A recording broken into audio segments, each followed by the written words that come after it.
ദൈവമനുഷ്യന്റെ സ്നേഹഗീത അദ്ധ്യായം 140. എസലോണിൽ നിന്ന് ജെറുസലേമിലേക്ക്. കർമ്മലമലയുടെ ഉച്ചിയാണോ ആ കാണുന്നത്?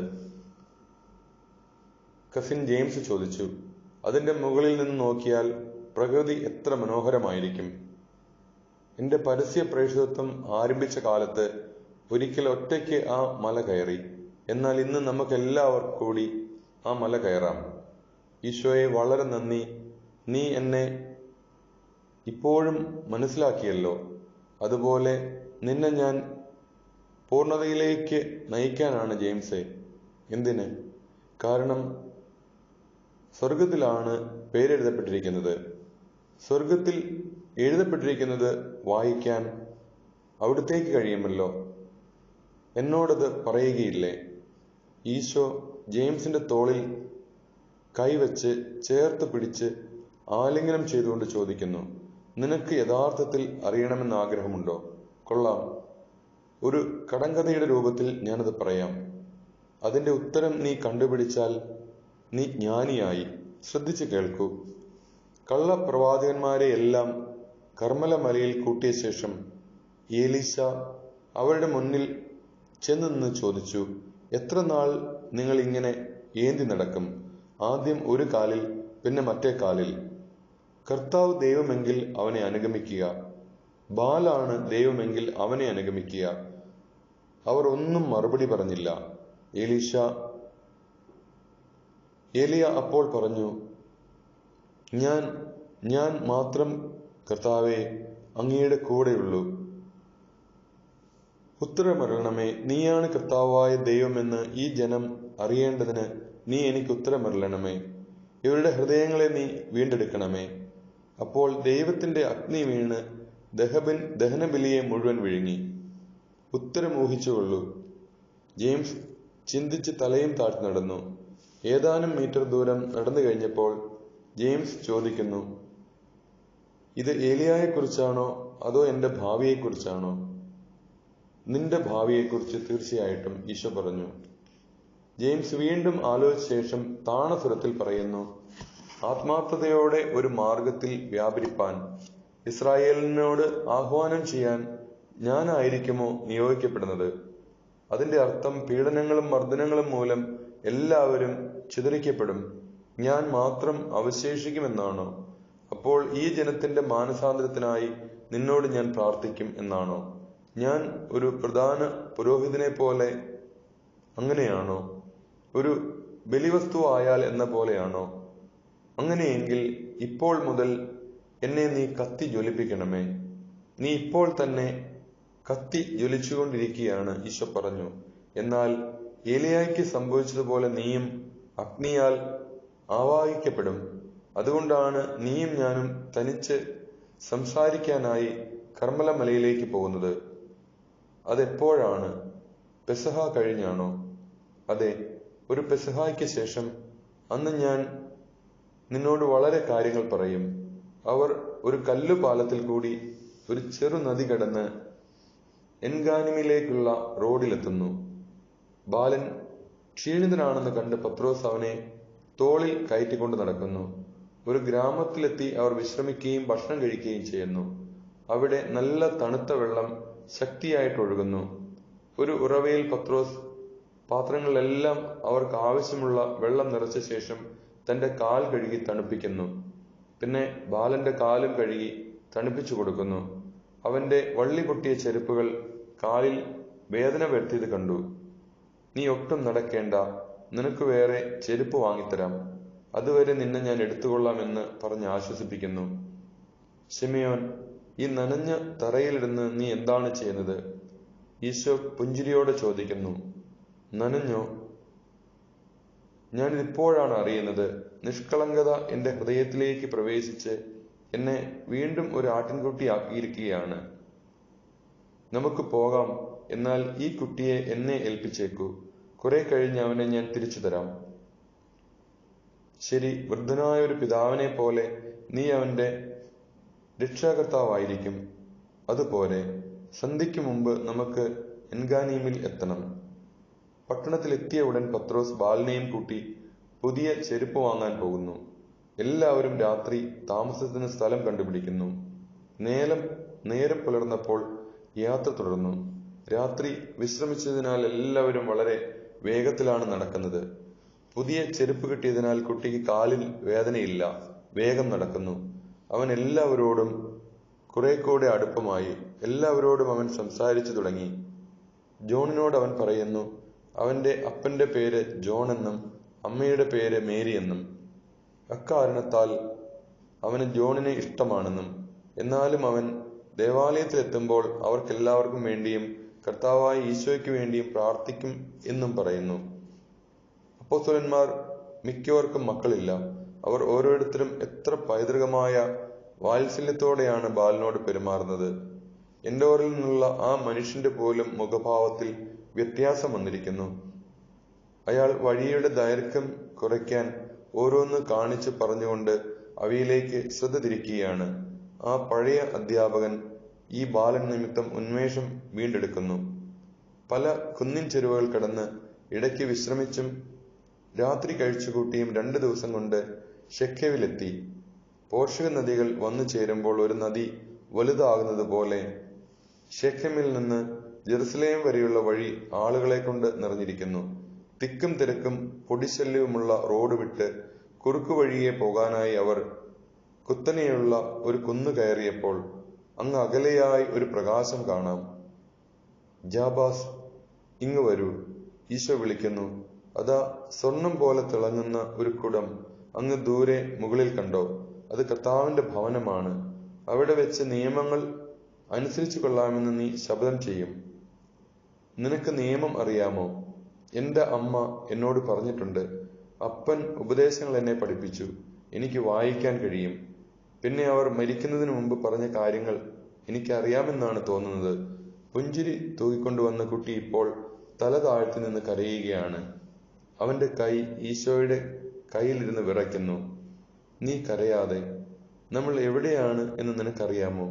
ഇത് ബഥേലാണ്. പരിശുദ്ധനായ യാക്കോബ് ദൈവദൂതന്മാരെ സ്വപ്നം കണ്ട സ്ഥലം ഇതാണ്. നിനക്കറിയാമോ? ഉവ്വ് കർത്താവേ, അവൻ ഒരു ഗോവണി കണ്ടു. അത് സ്വർഗം വരെ എത്തുന്നുണ്ടായിരുന്നു. മാലാഖമാർ അതിലൂടെ കയറുകയും ഇറങ്ങുകയും ചെയ്തിരുന്നു. എന്റെ അമ്മ എന്നോട് പറഞ്ഞു, ഒരാൾ മരിക്കുമ്പോൾ നന്നായി ജീവിച്ചിരുന്ന ആളാണെങ്കിൽ ആ ഗോവണിയിലൂടെ ദൈവത്തിന്റെ ഭവനത്തിലേക്ക് പ്രവേശിക്കും.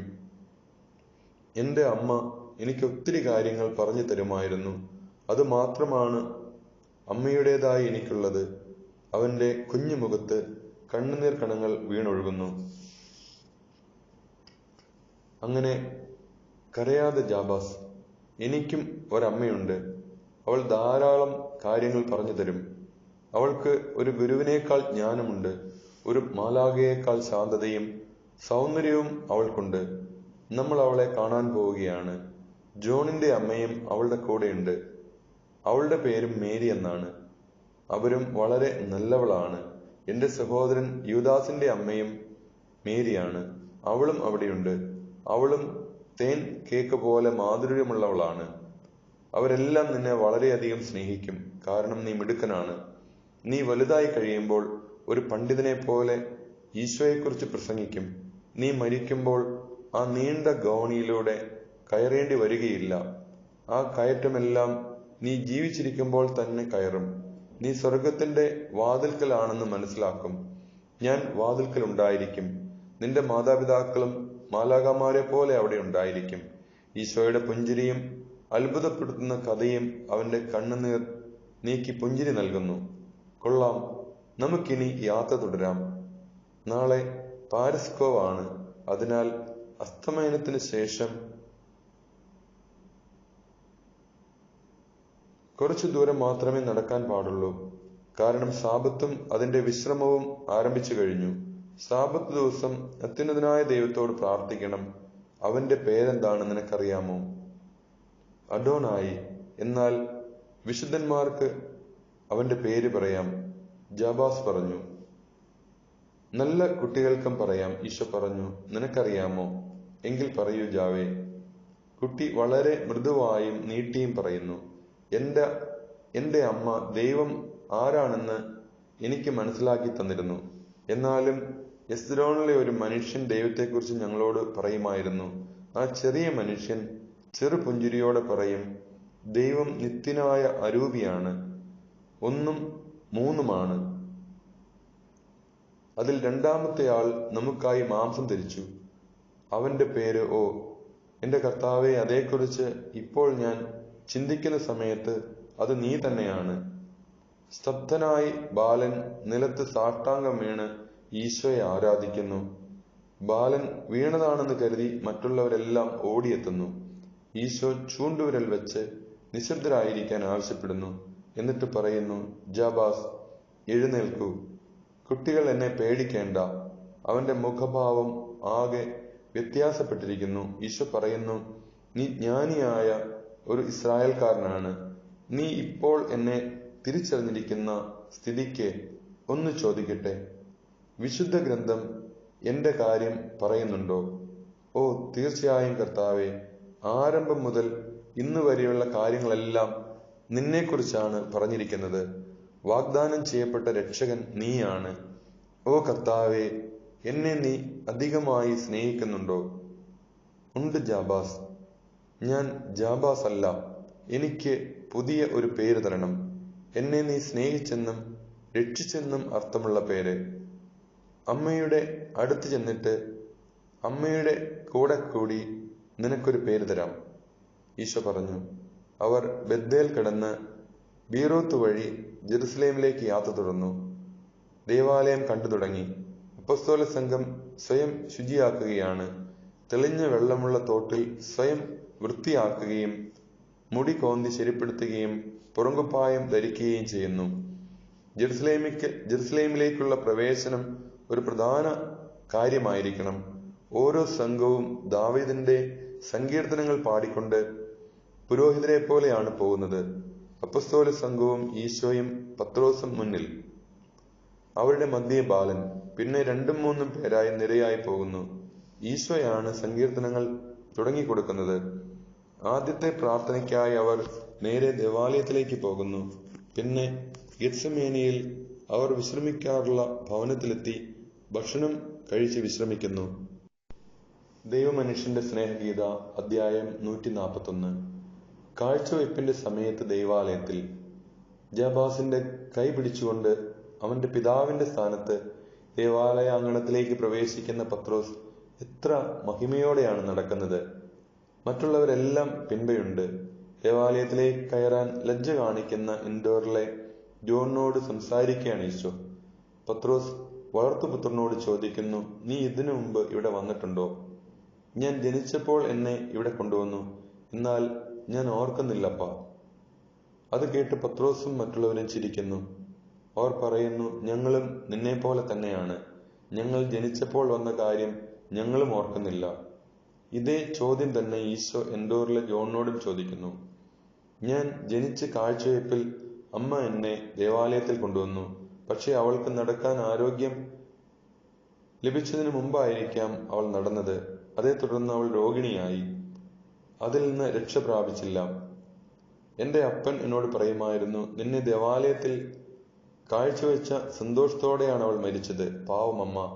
അവൾ എന്താണ് കാഴ്ചവെച്ചത്? ഒരു ഭാവി കൊലയാളിയെയോ? ജോൺ, അങ്ങനെ പറയാതിരിക്കൂ, ഈശോ പറഞ്ഞു. അന്ന് നീ ഫെലിക്സ് ആയിരുന്നു.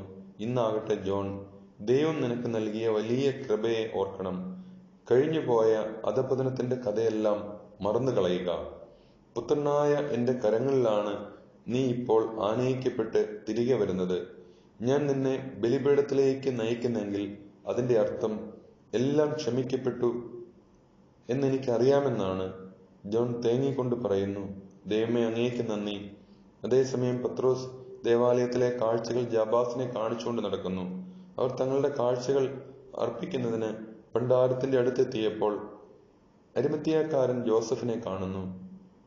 നിങ്ങൾ എപ്പോഴെത്തി? ഇന്നലെ വൈകിട്ട് വന്നു. അപ്പോൾ ഗുരുവോ? അവൻ അതാ അവിടെയുണ്ട്. ഒരു പുതിയ ശിഷ്യന്റെ കൂടെ ഇങ്ങോട്ട് വരികയാണ്. ജാബാസിന്റെ കാര്യവും അവന്റെ പ്രായപൂർത്തി ചടങ്ങിന് പുരോഹിതന്മാരോടുകൂടി ഉണ്ടാവുകയാണെങ്കിൽ പുരോഹിതന്മാർ പത്രോസിന്റെ പേരിൽ ബാലന് ശല്യമൊന്നും ചെയ്യുകയില്ലല്ലോ എന്ന് പത്രോസ് ആവശ്യപ്പെടുന്നു. ജോസഫ് സമ്മതിക്കുന്നു. ഈശോ എത്തി. ജോസഫേ, നിനക്ക് സമാധാനം. നിന്നെ കാണാൻ ഇടയായതിൽ സന്തോഷം. ഈശോ പറഞ്ഞു, ഗുരുവേ, എനിക്കും അങ്ങയെ കാണാൻ ഇടയായതിൽ സന്തോഷം. നീ ഗെത്സമേനയിലാണോ താമസം? ആയിരുന്നു, എന്നാൽ പ്രാർത്ഥന കഴിഞ്ഞ് ബഥാനിയയിലേക്ക് പോകും. ഗുരുവേ, യോനായുടെ പുത്രൻ സൈമൺ എന്നോട് കുട്ടിയുടെ പ്രായപൂർത്തി ചടങ്ങിനെക്കുറിച്ച് പറയുകയായിരുന്നു. ഞാനും വരണമെന്ന് ആഗ്രഹിക്കുന്നു. പെസഹായ്ക്ക് മുമ്പുള്ള ബുധനാഴ്ച നിയമത്തിന്റെ പുത്രൻ എന്ന നിലയ്ക്ക് അവൻ പെസഹ ആചരിക്കട്ടെ എന്ന് ഞാൻ വിചാരിക്കുന്നു. വളരെ നല്ലത്. ഞാൻ ബഥനിയയിൽ വന്ന് നിങ്ങളുടെ കൂടെ ചേരാം. ഗുരുവേ, ധൂപാർപ്പണത്തിന് സമയമായിരിക്കുന്നു. എനിക്ക് പോകാൻ സമയമായി. സമാധാനം നിന്നോടുകൂടെ, ഈശോ പറഞ്ഞു. വരൂ ജാബാസ്. ദിവസത്തിലെ ഏറ്റവും പ്രധാനപ്പെട്ട മണിക്കൂറാണിത്. പ്രഭാതത്തിലെ പ്രധാനപ്പെട്ട ഒരു മണിക്കൂറും. പകൽ മനുഷ്യൻ ചെയ്യുന്ന എല്ലാ പ്രവൃത്തികളിന്മേലും ദൈവാനുഗ്രഹം ഉണ്ടാകേണ്ടതിനായി അവൻ ദൈവത്തെ സ്തുതിക്കേണ്ടതാണ്. എന്നാൽ സന്ധ്യാസമയത്ത് ആ സ്തുതി കുറെ കൂടി ആഘോഷമാക്കണം. പ്രകാശം മങ്ങുന്നു, ജോലികൾ അവസാനിക്കുന്നു, രാത്രിയാകുന്നു. മങ്ങിയ പ്രകാശം പാപത്തിലേക്ക് മനുഷ്യൻ വീഴുന്നതിനെക്കുറിച്ച് ഓർമ്മിപ്പിക്കുന്നു. യഥാർത്ഥത്തിൽ അധിക പാപങ്ങളും രാത്രിയിലാണ് മനുഷ്യൻ ചെയ്യുന്നത്. അതെന്തുകൊണ്ട്? കാരണം ജോലിയിൽ വ്യാപൃതർ അല്ലാത്തതിനാൽ എളുപ്പത്തിൽ ദുഷ്ടന്റെ കെണിയിൽ വീഴുന്നു. അവന്റെ ആകർഷണങ്ങളും ഭയപ്പെടുത്തലുകളും ആ സമയത്താണ് കൊണ്ടുവരുന്നത്. അതിനാൽ പകൽ സമയത്ത് നമുക്ക് ലഭിച്ച സംരക്ഷണത്തിന് നന്ദി പറഞ്ഞ ശേഷം രാത്രിയിൽ എല്ലാ ഭയാശങ്കകളിൽ നിന്നും പ്രലോഭനങ്ങളിൽ നിന്നും രക്ഷിക്കണമേ എന്ന് ദൈവത്തോട് പ്രാർത്ഥിക്കണം. രാത്രിയും ഉറക്കവും മരണത്തിന്റെ പ്രതീകങ്ങളാണ്. കർത്താവിന്റെ അനുഗ്രഹങ്ങളോടെ ജീവിച്ച ശേഷം അന്ധകാരത്തിലേക്കല്ല, പ്രകാശമേറിയ പ്രഭാതത്തിലേക്ക് ഉറങ്ങാൻ പോകുന്നവർ അനുഗ്രഹീതരാകുന്നു. ധൂപാർപ്പണം ചെയ്യുന്ന പുരോഹിതൻ നമ്മളെല്ലാവരുടെയും പേർക്കാണ് ചെയ്യുന്നത്. ദൈവത്തോട് ചേർത്തിരിക്കുന്ന എല്ലാവർക്കും വേണ്ടി പുരോഹിതൻ പ്രാർത്ഥിക്കുന്നു. തന്റെ മക്കളായ എല്ലാവർക്കും നൽകാനുള്ള അനുഗ്രഹം ദൈവം അദ്ദേഹത്തെ ഏൽപ്പിക്കുന്നു. നോക്കൂ, ഒരു പുരോഹിതന്റെ ശുശ്രൂഷ എത്ര ശ്രേഷ്ഠമാണെന്ന്. സമയമായി എന്ന് കാഹളം വിളിച്ചറിയിക്കുന്നു. നമുക്ക് പോയി യഹോവയെ ഭക്തിയോടെ സ്തുതിക്കാം. ദൈവമനുഷ്യന്റെ സ്നേഹഗീത, അധ്യായം 142. ബഥനിയിൽ വെച്ച് ഈശോ അമ്മയെ കാണുന്നു. ദേവാലയത്തിൽ നിന്ന് ബഥനിയിലേക്കാണ് അവർ പോയത്. പട്ടണത്തിൽ പ്രവേശിക്കുന്നതിന് മുമ്പ് തന്നെ പലരും ഈശോയെ കാണുന്നു. വിവരം മറ്റുള്ളവരെ അറിയിക്കാൻ പല വഴിക്ക് അവർ ഓടുകയാണ്. ലാസറും വിവരമറിഞ്ഞു. ലാസറും മാക്സിമൂസും മാർത്തായും മാർസലായും എല്ലാവരും ഓടിച്ചെന്നു. ഈ സമയത്ത് അൽഫോയസിന്റെ ഭാര്യ മേരി സലോമിയും എല്ലാം വേറൊരു വശത്ത് നിന്ന് വരുന്നു. എല്ലാവരും ഈശോയെ അഭിവാദനം ചെയ്യുന്നു. പെട്ടെന്ന് സൈമന്റെ വീട്ടിലേക്കുള്ള വഴിയിലൂടെ ഈശോയുടെ അമ്മ കടന്നു വരുന്നു. ഈശോ ജാബാസിന്റെ കൈവിട്ട് ശിഷ്യരെയും മെല്ലെ മാറ്റിയിട്ട് അമ്മയുടെ അടുത്തേക്ക് ഓടിയെത്തുന്നു. മകനെ, അമ്മേ, ഒരു സ്നേഹഗാനം പോലെ അവർ പരസ്പരം ചുംബിക്കുന്നു. അമ്മ അനുഭവിച്ച വേദനയെല്ലാം ആ ചുംബനത്തിലുണ്ട്. എല്ലാം മനസ്സിലാക്കി ഈശോ അമ്മയെ തലോടിക്കൊണ്ട് പറയുന്നു, എന്റെ ദൈവദൂതന്റെ അരികിൽ അമ്മയുടെ ദൈവദൂതനുമുണ്ടായിരുന്നു, എന്നെ കാത്തു സൂക്ഷിക്കാൻ. അനന്തരം ഈശോ ജബാസിനെയും പുതിയ ശിഷ്യൻ എൻഡോറിലെ ജോണിനെയും പരിചയപ്പെടുത്തുന്നു. എല്ലാവരെയും ഒരുമിച്ച് കണ്ട് ഭയപ്പെട്ട് ബാലൻ കരയുകയാണ്. അമ്മ അവനെ ആശ്വസിപ്പിക്കുന്നു. ജോൺ ജബാസുമായി വെളിയിൽ പോയി കഴിഞ്ഞപ്പോൾ കുട്ടിയെക്കുറിച്ചുള്ള വിവരങ്ങളെല്ലാം പറയുന്നു. ലാസറിന് അവനെ വളർത്താൻ ആഗ്രഹം. പത്രോസിന്റെ പ്രതീക്ഷകളെല്ലാം തകരുന്നു. പക്ഷെ ഈശോ പറയുന്നു, ഇവൻ ഇവിടെ ധാരാളത്തിലായിരിക്കും വളരാൻ പോകുന്നത്. എന്റെ ആഗ്രഹം അവന് യഥാർത്ഥ ദാരിദ്ര്യമാകുന്ന എന്റെ രാജകീയ മേലങ്കി സമ്മാനമായി നൽകണമെന്നാണ്. നിനക്കാണെങ്കിൽ ഈ അടുത്ത നാളിൽ എന്റെ ഒരു സമ്മാനം ലഭിക്കുകയും ചെയ്തതാണല്ലോ. ഈശോ പറഞ്ഞുവിട്ട വൃദ്ധനെയും സ്ത്രീയെയും കുറിച്ച് അന്വേഷിക്കുന്നു. അവർ ഇവിടെ ബഥനിയിൽ തന്നെയുണ്ട്. നീ എനിക്ക് തന്ന അനുഗ്രഹം ഞാൻ അകലേക്ക് വിട്ടുകളയുമെന്ന് വിചാരിക്കുന്നുവോ? ആ സ്ത്രീ തുണി നെയ്യുന്നു. ആ ജോലിക്ക് ഒരു പ്രത്യേക വശം വേണം. വൃദ്ധൻ ജോലി വേണമെന്ന് നിർബന്ധിച്ചതിനാൽ തേനീച്ചക്കൂടുകൾ അയാളുടെ അന്വേഷണത്തിന് വിട്ടുകൊടുത്തു. ഗുരുവേ, ആ കുട്ടിയെ വളർത്താൻ നല്ല ചെലവ് വരും. എന്തെങ്കിലും ചെയ്യാൻ എന്നെ അനുവദിക്കുമോ? ലാസർ ചോദിക്കുന്നു. ചടങ്ങിനു വേണ്ട വസ്ത്രങ്ങൾ ഞാൻ കൊടുത്തുകൊള്ളാം. പത്രോസ് ഉറക്കെ പറയുന്നത് കേട്ട് എല്ലാവരും ചിരിക്കുന്നു. സമ്മതിച്ചിരിക്കുന്നു. എനിക്കും മക്കളില്ലല്ലോ. അവന് ഏതാനും ചെറിയ ഉടുപ്പുകൾ ഉണ്ടാക്കി കൊടുക്കാനുള്ള ആശ്വാസം മാർത്തയ്ക്കും എനിക്കും അനുവദിക്കൂ. ഇത് കേട്ട് പത്രോസിന് ആകെ അലിവായി. ഉടുപ്പുകളോ? അവ കൊടുത്തുകൊള്ളൂ. എന്നാൽ ബുധനാഴ്ചത്തേക്ക് ഞാൻ വാങ്ങാൻ പോവുകയാണ്. ജോണുമായി ബാലൻ തിരികെ വന്നപ്പോൾ ഈശോ അവന്റെ പുതിയ പേരിനെക്കുറിച്ച് അമ്മയോട് പറയുന്നു. മേരി ആലോചിച്ചിട്ട് പറയുന്നു, മാർജിയാം. ഈശോ രക്ഷിക്കുന്ന ആത്മാക്കളുടെ സമുദ്രത്തിൽ നീ ഒരു ചെറിയ നക്ഷത്രമാണ്. എത്ര മനോഹരമായ പേര്! ബാലൻ പറയുന്നു. മാർത്ത അവനെ വിളിച്ചുകൊണ്ടുപോയി ലാസറിന്റെ ചെറിയ ഉടുപ്പുകൾ അവളുടെ അമ്മ സൂക്ഷിച്ചു വെച്ചിരിക്കുന്നത് അവന് കൊടുക്കുന്നു. ഈശോയ്ക്ക് അമ്മയോടൊന്ന് സംസാരിക്കാൻ രാത്രി വരെ കാത്തിരിക്കേണ്ടി വന്നു. അവർ തനിച്ചായപ്പോൾ അവർ മട്ടുപ്പാവിലേക്ക് പോയി. അവിടെ ഇരുന്ന് അമ്മ ആഗ്ലയെക്കുറിച്ച് പറയുന്നു. അവളെ ആരും അറിയാതെ സൂസന്നയുടെ വീട്ടിൽ ഏൽപ്പിച്ചിരിക്കുകയാണ്. അവൾക്ക് നിന്നോട് സംസാരിക്കണം. അമ്മേ, ഞാൻ തീർച്ചയായും അവളെ കാണാം. അവൾ അമ്മയെ സമീപിച്ചപ്പോൾ അമ്മയ്ക്ക് എന്ത് തോന്നി? അറപ്പും സന്തോഷവും നരകഗർത്തത്തിന്റെ വാതിൽക്കലാണെന്ന് എനിക്ക് തോന്നി. അതേസമയം നീലാകാശത്തിലേക്ക് ഞാൻ ആവഹിക്കപ്പെടുന്നത് പോലെയും തോന്നി. ഇതുപോലുള്ള അത്ഭുതങ്ങൾ പ്രവർത്തിക്കുമ്പോൾ നീ തീർച്ചയായും ദൈവമാണ്. തെളിഞ്ഞ് മിന്നി പ്രകാശിക്കുന്ന നക്ഷത്രങ്ങളുടെ താഴെ അവർ നിശബ്ദരായിരിക്കുന്നു. ദൈവമനുഷ്യന്റെ സ്നേഹഗീത, അധ്യായം 143.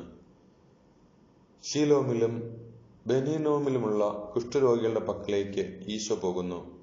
മേരിയുടെ വാക്കിന്റെ ശക്തി. ബഥനിയയിലെ ഒരു സുപ്രഭാതം. എല്ലാവരും കിടക്ക വിട്ട് വീട്ടിൽ നിന്ന് പുറത്തിറങ്ങി ചുറ്റുമുള്ള തോട്ടത്തിലൂടെ നടന്ന് ശുദ്ധവായു ശ്വസിക്കുകയാണ്. പ്രഭാത ഭക്ഷണത്തിന് ശേഷം ഈശോ തീഷ്ണമതി സൈമണിനോട് പറഞ്ഞു, നിന്റെ കുഷ്ഠരോഗി സ്നേഹിതരുടെ അടുത്തേക്ക് എന്നെ കൊണ്ടുപോകൂ. വാസ്തവത്തിൽ അങ്ങോട്ട് പോവുകയാണോ ഗുരുവേ? എന്നാൽ അങ്ങേക്ക് തടസ്സമില്ലെങ്കിൽ ഞാൻ മുമ്പേ ഓടിച്ചെന്ന് അവരെ ഒരുമിച്ച് കൂട്ടട്ടെ. നമുക്കൊന്നിച്ചു പോകാം.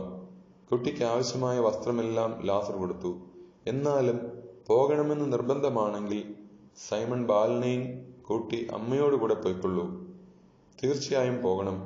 കാരണം ഒരിക്കൽ നിന്റെ അമ്മയുടെ കൂടെ ഞാൻ നടന്നു എന്ന് എനിക്ക് പറയാമല്ലോ. ഒരു വലിയ ബഹുമതി. എന്നാൽ പോയിക്കൊള്ളൂ. മേരി നീല ഉടുപ്പും അതിലും കടുത്ത നീല മേലങ്കിയും ധരിച്ച് പുഞ്ചിരിയോടെ നിൽക്കുന്നുണ്ടായിരുന്നു. മറ്റുള്ളവർക്കെല്ലാം ഇഷ്ടമുള്ളത് ചെയ്യാം. ബുധനാഴ്ച സന്ധ്യ വരെ എല്ലാവർക്കും സ്വാതന്ത്ര്യമുണ്ട്. 3-ാം മണിക്കൂറിൽ സ്വർണ്ണ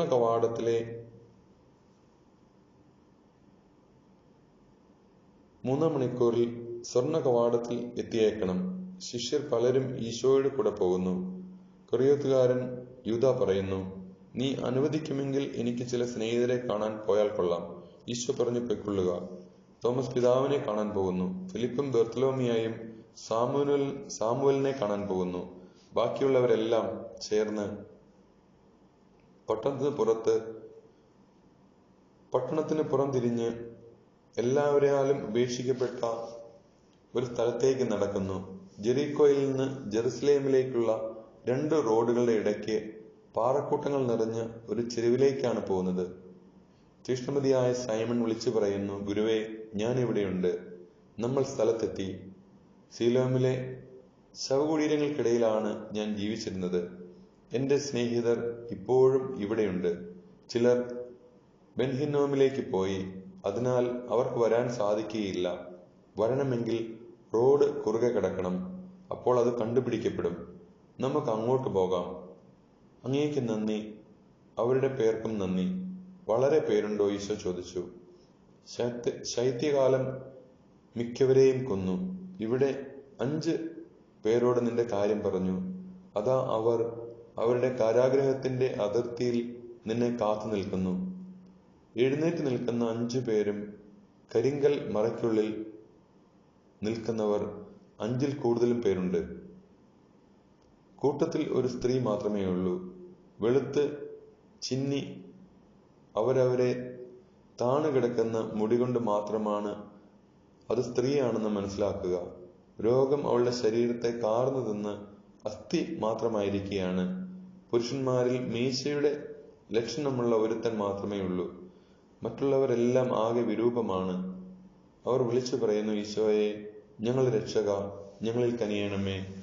ഞാൻ നിങ്ങൾക്ക് വേണ്ടി എന്തു ചെയ്യണമെന്നാണ് നിങ്ങൾ ആഗ്രഹിക്കുന്നത്?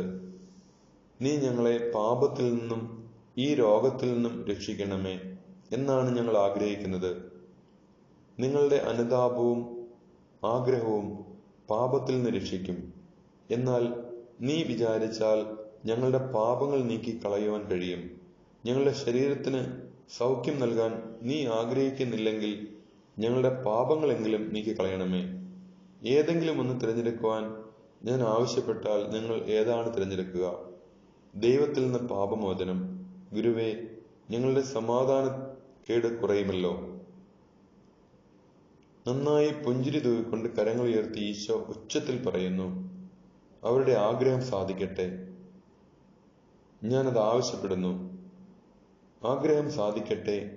പാപമോചനത്തിലുള്ള കൃപയായിരിക്കാം, അല്ലെങ്കിൽ രോഗശാന്തി ആയിരിക്കാം.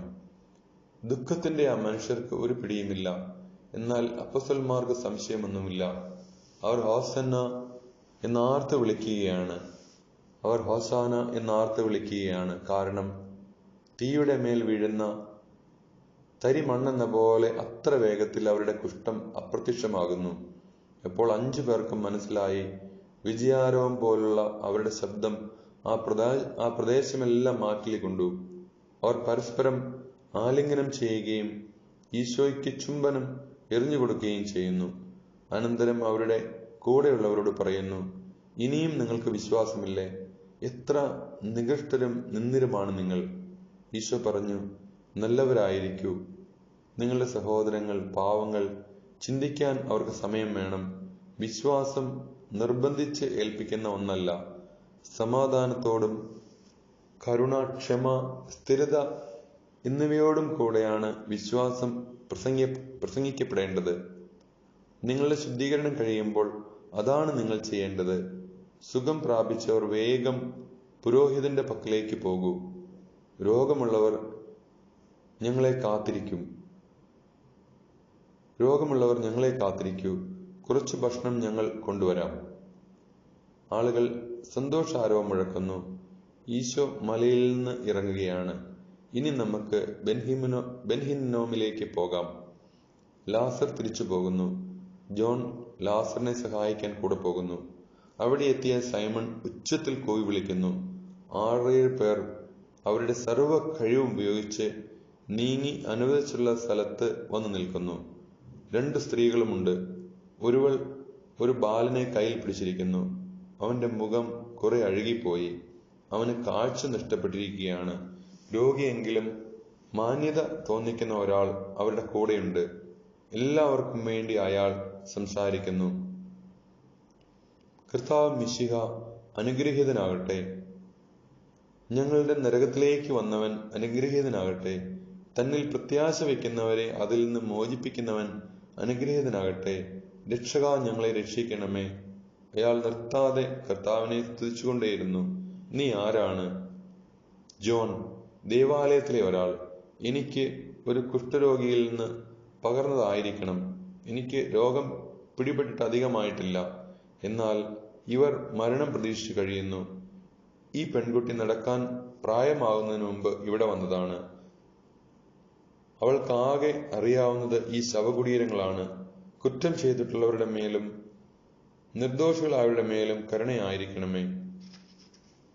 ഈ ദുരിതത്തിന്റെ ആധിക്യമെല്ലാം കണ്ട് ഈശോ കരയുന്നു. കൈകൾ നീട്ടിക്കൊണ്ട് ഉച്ചത്തിൽ പറയുന്നു, പിതാവേ, ഇതെനിക്ക് വേണം. ആരോഗ്യം, ജീവൻ, കാഴ്ച, രക്ഷയും. ഈശോ ഭാരം കുറഞ്ഞവനായും നിലത്തുനിന്ന് ഉയരുന്നത് പോലെയും തോന്നുന്നു. അമ്മേ, എനിക്ക് കാണാൻ കഴിയുന്നു. പിന്നാലെ അവരെല്ലാവരുടെയും അപ്പൊസ്തലന്മാരുടെയും ആർപ്പുവിളികൾ ഉയരുന്നു. അത്ഭുതം നടന്നു കഴിഞ്ഞു. ജോൺ, നീ ഒരു പുരോഹിതനായതുകൊണ്ട് കർമ്മത്തിനായി നിന്റെ കൂട്ടുകാരെ നീ നയിക്കണം. സന്ധ്യയ്ക്ക് നിങ്ങൾക്കും ഞാൻ ഭക്ഷണം കൊണ്ടുവരാം. കുഷ്ഠരോഗിയായിരുന്ന ജോൺ വിളിച്ചു പറയുന്നു, നിന്റെ കാലടികളെ പിന്തുടരാൻ ഞാൻ ആഗ്രഹിക്കുന്നു. ഞാൻ എന്ത് ചെയ്യണമെന്ന് എന്നോട് കൽപ്പിക്കൂ. പരിത്യക്തയായ ശൂന്യമായ ഈ നാട്ടിൽ അത് കർത്താവിലേക്ക് തിരിയട്ടെ. ജെറുസലേം പട്ടണമാകെ നിന്റെ വേലയ്ക്കുള്ള വയൽ. ദൈവം നിന്നോട് കൂടെ. അവർ തിരിച്ചു ബഥനിയയിലെത്തി. അമ്മയും പത്രോസും കുട്ടിക്ക് വസ്ത്രങ്ങളും വാങ്ങി തിരിച്ചെത്തിക്കഴിഞ്ഞു. മേരി മകനോട് ബാലനെ പത്രോസിന് വളർത്താൻ കൊടുക്കുന്നതിനെക്കുറിച്ച് വളരെ ശക്തമായി ശുപാർശ ചെയ്യുന്നു. ഈശോ അമ്മയുടെ ആഗ്രഹത്തിന് വഴങ്ങി. ഈശോ പത്രോസിനെ വിളിക്കുന്നു, എന്റെ ഗുരുവേ, എന്നിൽ നിന്ന് എന്താണ് അങ്ങ് ആഗ്രഹിക്കുന്നത്? എന്റെ ജീവനാണോ? അത് മാത്രമേ ബാക്കിയുള്ളൂ. മറ്റെല്ലാം അങ്ങ് എടുത്തു മാറ്റി.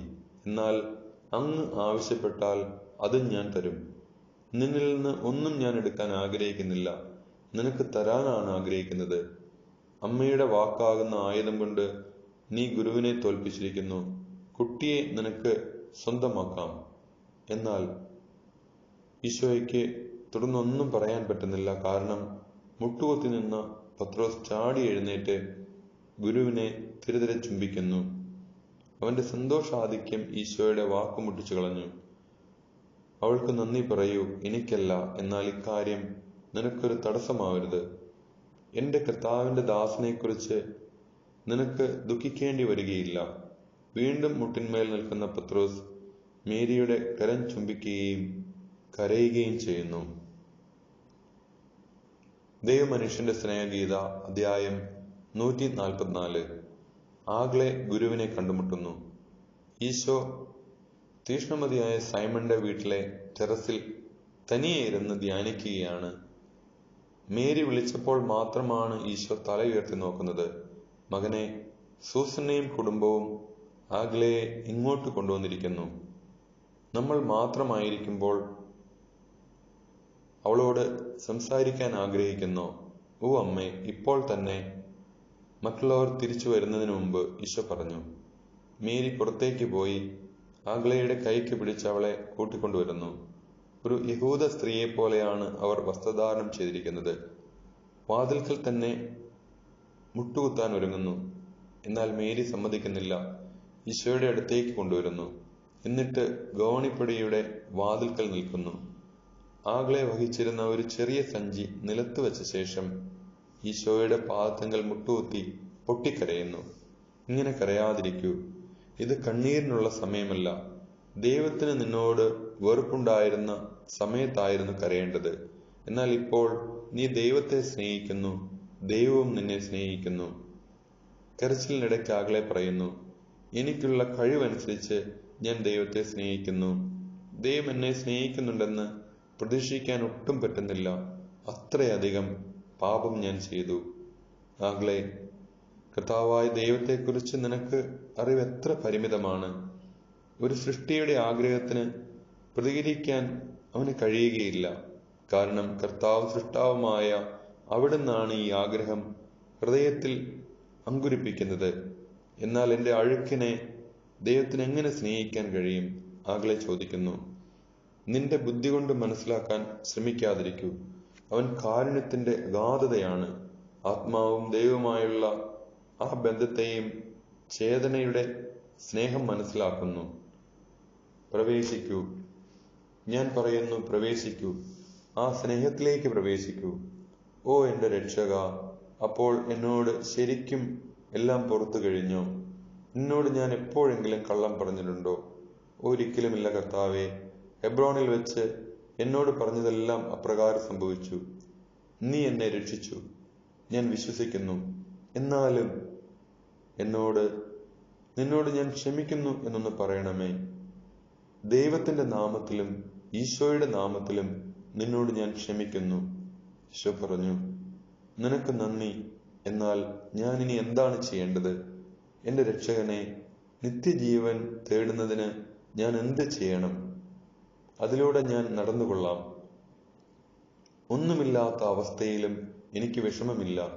മരണത്തെ എന്റെ സഖി എന്ന് ഞാൻ വിളിക്കും. കാരണം മരണം ഈ ഭൂമിയിലെ അപകടങ്ങളിൽ നിന്നെ രക്ഷിച്ച് സ്വതന്ത്രയാക്കും. ഒരു വിജന പ്രദേശത്തേക്ക്, നിനക്കിഷ്ടമുള്ള സ്ഥലത്തേക്ക് നിന്റെ അരൂപി നയിക്കുന്നിടത്തേക്ക് നീ പോവുക. കഷ്ടിച്ച് രക്ഷപ്പെട്ടു വരുന്ന അരൂപിക്ക് അതിന് കഴിവുണ്ടോ? ഉണ്ടോ? ഉണ്ട്. കാരണം ദൈവമാണ് നിന്നെ നയിക്കുന്നത്. എന്റെ കർത്താവേ, ഞാൻ നിനക്ക് വേണ്ടി മരിക്കുമോ? മരിക്കും. നിന്റെ ജഡം അല്പാൽപമായി മരിക്കും. നീ അത് തിരഞ്ഞെടുത്തതിനാൽ 1 വർഷമായി അത് മരിച്ചുകൊണ്ടിരിക്കുന്നു. അത് പൂർണ്ണമായി മരിച്ചു കഴിയുമ്പോൾ ഞാൻ നിന്നെ വിളിച്ചുകൊള്ളാം. സമാധാനത്തിൽ പോവുക. ഇത്രയും സമയം മുട്ടിൽ നിന്ന് ആകളെ കുനിഞ്ഞ് ഈശോയുടെ പാദം ചുംബിക്കുന്നു. പിന്നെ ഒരു പണസഞ്ചി എടുത്ത്, ഇത് ദരിദ്രർക്കുള്ളതാണ്. എന്റെ ആഭരണങ്ങളിൽ അവശേഷിച്ചിട്ടുള്ളവ. എന്റെ യാത്രയ്ക്ക് ഏതാനും നാണയങ്ങൾ മാത്രമേ ഞാൻ എടുത്തിട്ടുള്ളൂ. കാരണം നീ എന്നോട് പറഞ്ഞില്ലെങ്കിൽ തന്നെയും ഒരു വിദൂരമായ ഏകാന്ത സ്ഥലത്തേക്ക് പോകാൻ ഞാൻ വിചാരിച്ചിരിക്കുകയായിരുന്നു. ഇത് നിനക്ക് വേണ്ടിയും നിന്റെ പരിശുദ്ധിയുടെ പരിമളം പോലെ അത്രയും സൗരഭ്യം ഇതിനില്ല. എന്നാൽ ഭൂമിയിലുള്ളതിൽ വെച്ച് ഏറ്റവും മികച്ച സുഗന്ധ തൈലമാണിത്. സ്വർഗത്തിൽ നിന്റെ സമീപം ഇതുപോലെയെങ്കിലും സൗരഭ്യം പരത്താൻ ദൈവം എന്നെ അനുഗ്രഹിക്കട്ടെ. ആ കുപ്പിയുടെ അടപ്പ് മാറ്റി അതിലുള്ള തൈലം തറയിലൊഴിക്കുന്നു. റോസാപ്പൂവിന്റെ ശക്തിയായ പരിമളം ആ സ്ഥലത്തെല്ലാം അലതല്ലുന്നു. ഈ നാഴികയുടെ ഓർമ്മയ്ക്കായി എന്ന് പറഞ്ഞ് കാലിയായ കുപ്പി സഞ്ചിയിലിടുന്നു. പിന്നീട് പിറകോട്ട് നടന്ന് പുറത്തേക്കിറങ്ങി വാതിലടയ്ക്കുന്നു. മേരി വന്ന് പറയുന്നു, നീ അവളെ സന്തോഷവതിയാക്കി മകനെ. അവൾ സമാധാനവും ശക്തിയും പ്രാപിച്ചാണ് പോയത്. അല്പസമയം കഴിഞ്ഞ് അപ്പസ്തോലന്മാരെല്ലാം വരുന്നു. വിളക്കും പാത്രങ്ങളുമായി സ്ത്രീകൾ അവരുടെ പിന്നാലെ ലാസറും വന്നു. മുറിയിൽ കയറിയ എല്ലാവരും റോസാപ്പൂവിന്റെ സൗരഭ്യം നിറഞ്ഞു നിൽക്കുന്ന ആ വായു ആസ്വദിക്കുകയാണ്. ആരാണ് ഈ സുഗന്ധതൈലം ഇവിടെ ഒഴിച്ചത്? മാർത്തയായിരിക്കും. അത്താഴം കഴിഞ്ഞ് എന്റെ സഹോദരി വീട്ടിൽ നിന്ന് ഇറങ്ങിയില്ലല്ലോ, ലാസർ പറയുന്നു. യാതൊരു ഉപകാരവുമില്ലാതെ ഇങ്ങനെ രക്ഷ പ്രദർശിപ്പിക്കുന്നതിന് പകരം ഇതിന് ചെലവാക്കിയ പണം ദരിദ്രർക്ക് കൊടുക്കാമായിരുന്നു. എന്റെ കയ്യിലാണെങ്കിൽ ഒറ്റ തുട്ടുപോലും ബാക്കിയില്ല. യൂദാസ്കറിയാത്ത ദേഷ്യത്തോടെ പറയുന്നു. ശരി, ഞാനും നിനക്ക് മറുപടി തരുന്നു. രക്ഷിക്കപ്പെട്ടതിന്റെ സന്തോഷം ആ സ്ത്രീ പരിമള തൈലമായി എന്റെ പാദത്തിൽ ഒഴിച്ചു. അവൾ രാജാവിനെ അംഗീകരിച്ചു. അവൾക്ക് കിട്ടിയതിനേക്കാൾ വളരെയധികം സ്നേഹം രാജാവ് നൽകിയിട്ടുള്ള അനേകം ആളുകൾക്ക് മുമ്പേ അവൾ രാജാവിന്റെ പക്കലേക്ക് വന്നു. അവളെ വിമർശിക്കേണ്ട. എന്റെ തൈലാഭിഷേകത്തിലും അവൾ പങ്കുചേരുകയില്ല. അവളുടെ കുരിശിപ്പോൾ തന്നെ അവൾ തോളിൽ വഹിച്ചു തുടങ്ങിയിരിക്കുന്നു. ഇതിന്റെ സത്തിനോട് കണ്ണീർ കലർത്തിയിരുന്നു. അതിനാലാണ് അത് അതിശക്തമായത്. എളിമ സ്നേഹത്തെ താങ്ങുകയും പൂർണ്ണമാക്കുകയും ചെയ്യുന്നു. എന്റെ സ്നേഹിതരെ, നമുക്കിനി ഭക്ഷണം കഴിക്കാം. ദൈവമനുഷ്യന്റെ സ്നേഹഗീത, അധ്യായം 145. മാർജിയമിന്റെ പരീക്ഷ. ഈശോയും മേരിയും അവരുടെ മധ്യേ ബാലനും മറ്റുള്ളവർ പിന്നിലുമായി മത്സ്യകവാടത്തോടടുത്തു. അരിമത്ഥ്യക്കാരൻ ജോസഫ് എത്തിയിട്ടുണ്ട്. തോമസും ഫിലിപ്പും ബർത്തലോമിയായും എത്തി. യൂദാസിനെ കാണാനില്ല. കുറെ നേരം അവർ കാത്തുനിന്നിട്ട് ദേവാലയത്തിലേക്ക് പോയി. ഈശോ പത്രോസിന്റെ കൂടെ പോകുന്നില്ല. ചടങ്ങുകൾക്കായി ജോസഫ് അരിമത്ഥ്യക്കാരനും പത്രോസിനെയും പറഞ്ഞുവിടുന്നു. ജോസഫ് കൂടെയുള്ളതുകൊണ്ട് വലിയ തടസ്സങ്ങൾ കൂടാതെ ചടങ്ങ് കഴിഞ്ഞു. എല്ലാവരും മാർജിയാമിനെ അനുമോദിക്കുന്നു. അതിനുശേഷം ജോസഫിന്റെ വീട്ടിലേക്ക് എല്ലാവരെയും ക്ഷണിക്കുന്നു. ജോസഫിന്റെ വീട്ടിലെ വിശാലമായ ഹാളിൽ വെച്ച് വിധിപ്രകാരമുള്ള ചോദ്യം ജോസഫ് മാർജിയാമിനോട് ചോദിക്കുന്നു. ഭാവിയിൽ അവൻ എന്ത് ചെയ്യാൻ പോകുന്നു എന്ന്. ഞാൻ എന്റെ പിതാവിനെ പോലെ ഒരു മീൻപിടുത്തക്കാരനായി തീരും എന്ന മറുപടി കേട്ട് പത്രോസിന് കരച്ചിൽ വന്നു. ദൈവമനുഷ്യന്റെ സ്നേഹഗീത, അധ്യായം 146. പെസഹായുടെ തലേ ദിവസം ദേവാലയത്തിൽ. പെസഹ കുഞ്ഞാടിനെ ബലിയർപ്പിക്കാൻ പോയിരുന്ന പത്രോസിനെ കാത്ത് ഈശോ നിൽക്കുകയാണ്.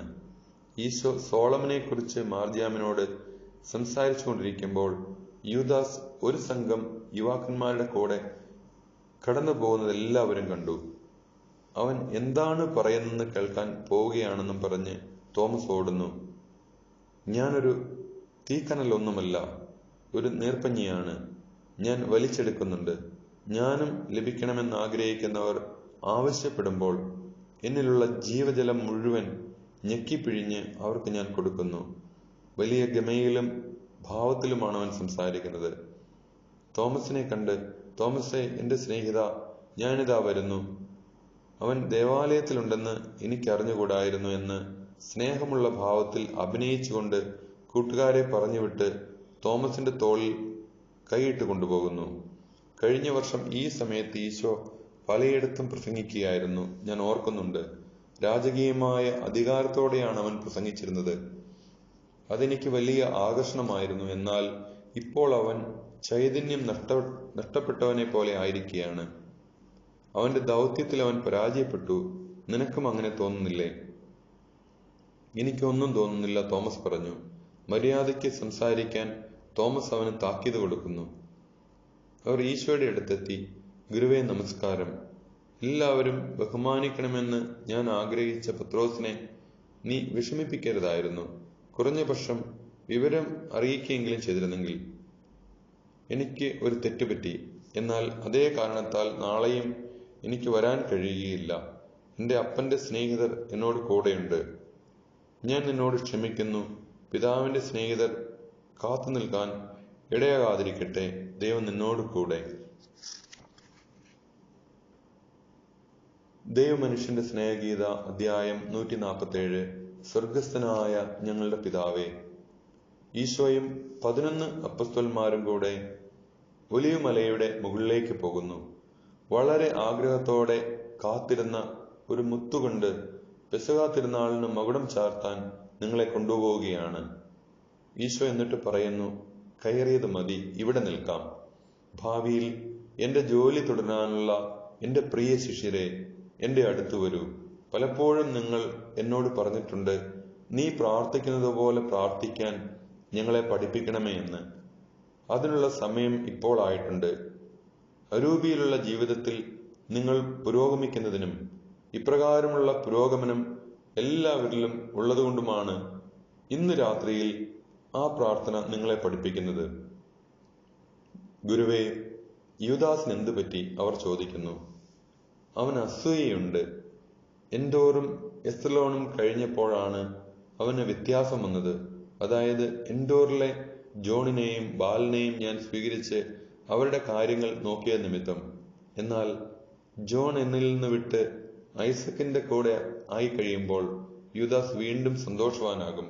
എന്നാൽ ഇനി പ്രാർത്ഥിക്കേണ്ടത് എങ്ങനെയെന്ന് നിങ്ങളെ ഞാൻ പഠിപ്പിക്കാം. ശ്രദ്ധിക്കൂ. നിങ്ങൾ പ്രാർത്ഥിക്കുമ്പോൾ ഇങ്ങനെ വേണം പ്രാർത്ഥിക്കാൻ. സ്വർഗസ്ഥനായ പിതാവേ, അങ്ങേ നാമം പരിശുദ്ധമാവട്ടെ. സ്വർഗത്തിലെ പോലെ നിന്റെ രാജ്യം ഭൂമിയിൽ വരട്ടെ. നിന്റെ മനസ്സ് സ്വർഗത്തിലെ പോലെ ഭൂമിയിൽ നിർവഹിക്കപ്പെടട്ടെ. അനുദിന അപ്പം ഇന്ന് ഞങ്ങൾക്ക് തരണമേ. ഞങ്ങളോട് കടപ്പെട്ടിരിക്കുന്നവരോട് ഞങ്ങൾ ക്ഷമിക്കുന്നത് പോലെ ഞങ്ങളുടെ കടങ്ങൾ ഞങ്ങളോടും ക്ഷമിക്കണമേ. പരീക്ഷയിൽ ഞങ്ങളെ ഉൾപ്പെടുത്തരുതേ, എന്നാൽ ദുഷ്ടനിൽ നിന്ന് ഞങ്ങളെ രക്ഷിക്കണമേ. പ്രാർത്ഥന ചൊല്ലാൻ ഈശോ എഴുന്നേറ്റ് നിന്നു. അവനെ അനുകരിച്ച് എല്ലാവരും എഴുന്നേറ്റ് നിന്നു. വളരെ ശ്രദ്ധയോടെ നിൽക്കുന്ന അവർ തളരിത ഹൃദയരായി കാണപ്പെട്ടു. എന്റെ സ്നേഹിതരെ, വേറൊന്നും ആവശ്യമില്ല. ഒരു സ്വർണ്ണ മോതിരം എന്ന പോലെ പൂർണ്ണത ഈ പ്രാർത്ഥനയ്ക്കുണ്ട്. മനുഷ്യന്റെ അരൂപിക്കും മാംസരക്തങ്ങൾക്കും ആവശ്യമുള്ളവയെല്ലാം ഈ വാക്കുകളിൽ അടങ്ങിയിട്ടുണ്ട്. ഞാൻ പറയുന്നത് പോലെ നിങ്ങൾ ചെയ്യുകയാണെങ്കിൽ നിങ്ങൾ നിത്യജീവൻ നേടും. ക്രിസ്തുവിന്റെ ഭൗമിക ശരീരം ഭൂമിയിലുള്ള കാലത്തോളം നിലനിൽക്കുന്ന ഏക സത്യസഭയാണ് അപ്പസ്തോലിക സഭ. ഈ സഭ ഐക്യത്തോടെ നിൽക്കുന്ന എല്ലാ വിശ്വാസികളുടെയും കൂട്ടായ്മയാണ്. എന്റെ മക്കളെ വളർത്തുവാൻ മാതൃസഭയ്ക്ക് ഞാൻ നൽകുന്ന വരങ്ങൾ മറ്റ് സഭകൾക്കുണ്ടാവുകയില്ല. എന്നാലും വേർപെട്ടു പോയ ആ കോശങ്ങളും ക്രിസ്തുവിന്റെ സഭകൾ എന്നറിയപ്പെടും. കാരണം ക്രിസ്തുവിനെ അവർ ആരാധിക്കുന്നു. അവരുടെ തെറ്റിനിടയിലും അവർ ക്രിസ്തുവിൽ നിന്നുണ്ടായിട്ടുള്ളതാണെന്ന് എപ്പോഴും ഓർക്കുന്നുണ്ടാവും. അവരും സാർവത്രികമായി പ്രാർത്ഥന ഉപയോഗിച്ച് പ്രാർത്ഥിക്കും. ഈ പ്രാർത്ഥന സൂക്ഷിച്ച് ഓർത്തുകൊള്ളുക. ഇതിനെക്കുറിച്ച് നിരന്തരം ധ്യാനിക്കുക. നിങ്ങളെ തന്നെ വിശദീകരിക്കാൻ മറ്റൊന്നും ആവശ്യമില്ല. ദൈവാലയമോ പ്രാർത്ഥനാ പുസ്തകങ്ങളോ ഒന്നുമില്ലാത്ത അജ്ഞാനികളുടെ ഒരു ദേശത്ത് ഏകനായിരിക്കുന്ന ഒരാൾക്ക് പോലും ധ്യാനത്തിനുള്ള എല്ലാ കാര്യങ്ങളും ഈ പ്രാർത്ഥനയിൽ നിന്ന് ലഭിക്കും. വിശുദ്ധി പ്രാപിക്കാനുള്ള നിയമവും അതിലടങ്ങിയിട്ടുണ്ട്. ഞങ്ങളുടെ പിതാവേ, ഞാൻ അവനെ പിതാവേ എന്ന് വിളിക്കുന്നു. നിങ്ങളും അങ്ങനെ തന്നെ വിളിക്കണമെന്നാണ് ഞാൻ ആഗ്രഹിക്കുന്നത്. ഒരു കാലത്ത് ദൈവം എന്ന വാക്കുച്ചരിക്കുവാൻ മനുഷ്യർ ഭയന്നു വിറച്ച് മുഖം നിലത്തുവെച്ച് സാഷ്ടാംഗം പ്രണമിക്കേണ്ടിയിരുന്നു.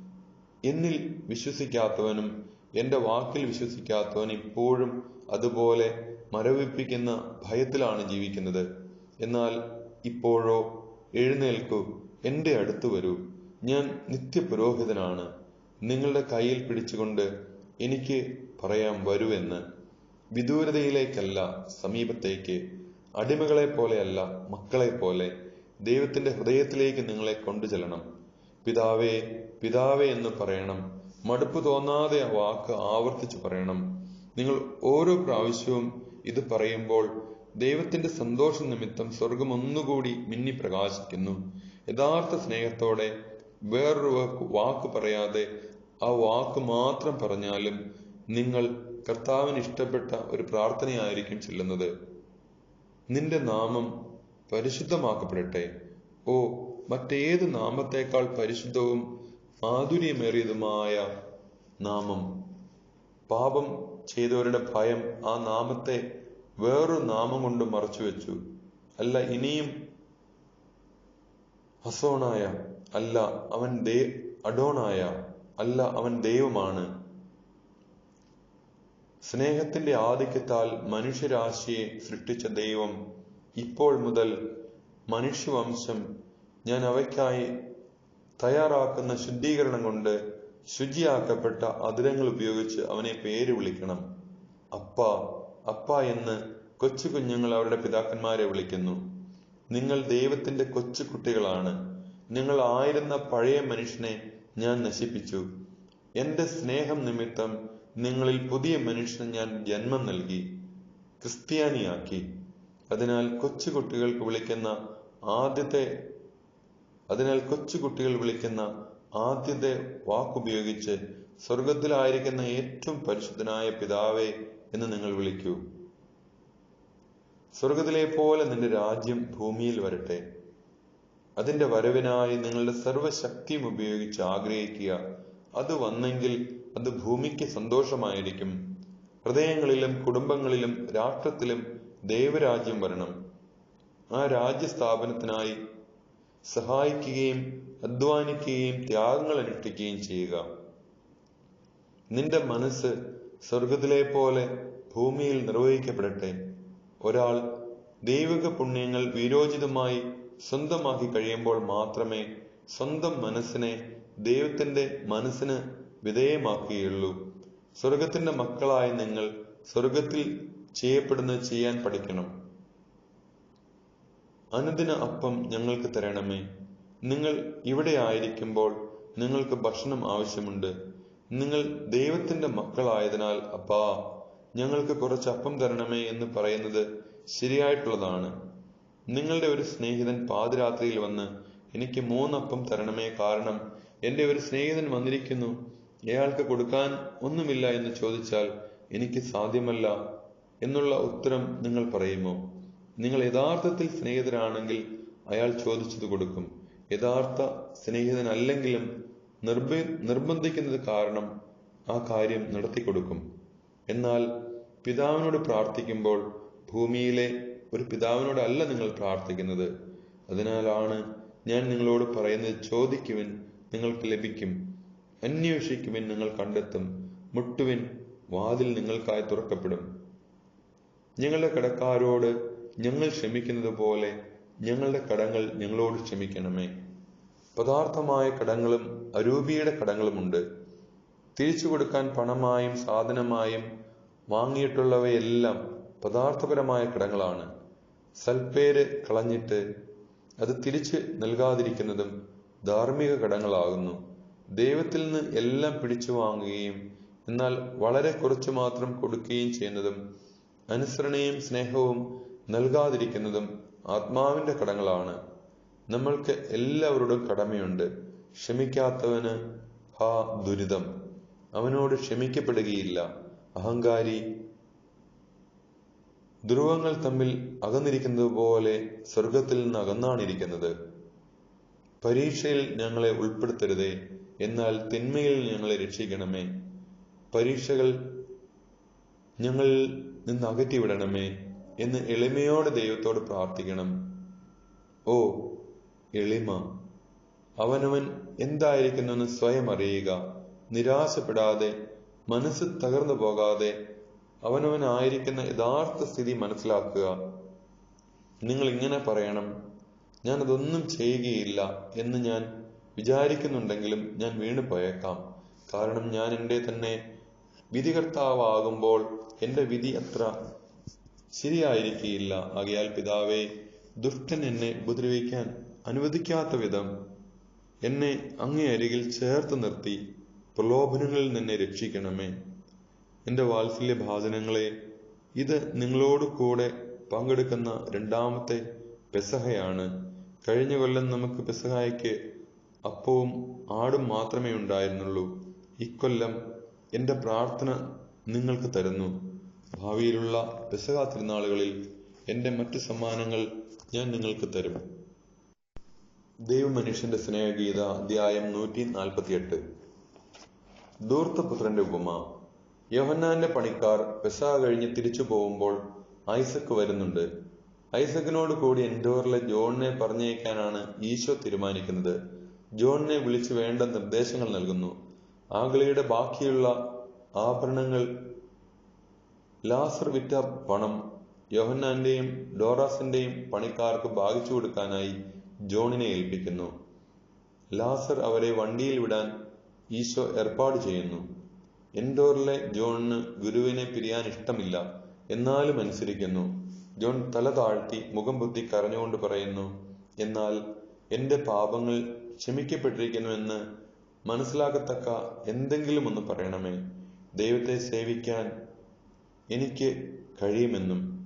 കരയാതിരിക്കൂ, എളിമയുള്ളവനായിരിക്കൂ, എന്നാൽ നിരാശനാകരുത്. നിരാശ നിഗളം തന്നെയാണ്. എളിമയുള്ളവനായിരിക്കൂ, അത് മതി. അവൻ ശാന്തനായെന്ന് കണ്ടപ്പോൾ ഈശോ പറയുന്നു: വരൂ, നമുക്ക് ആ ആപ്പിൾ മരക്കൂട്ടത്തിലേക്ക് പോകാം.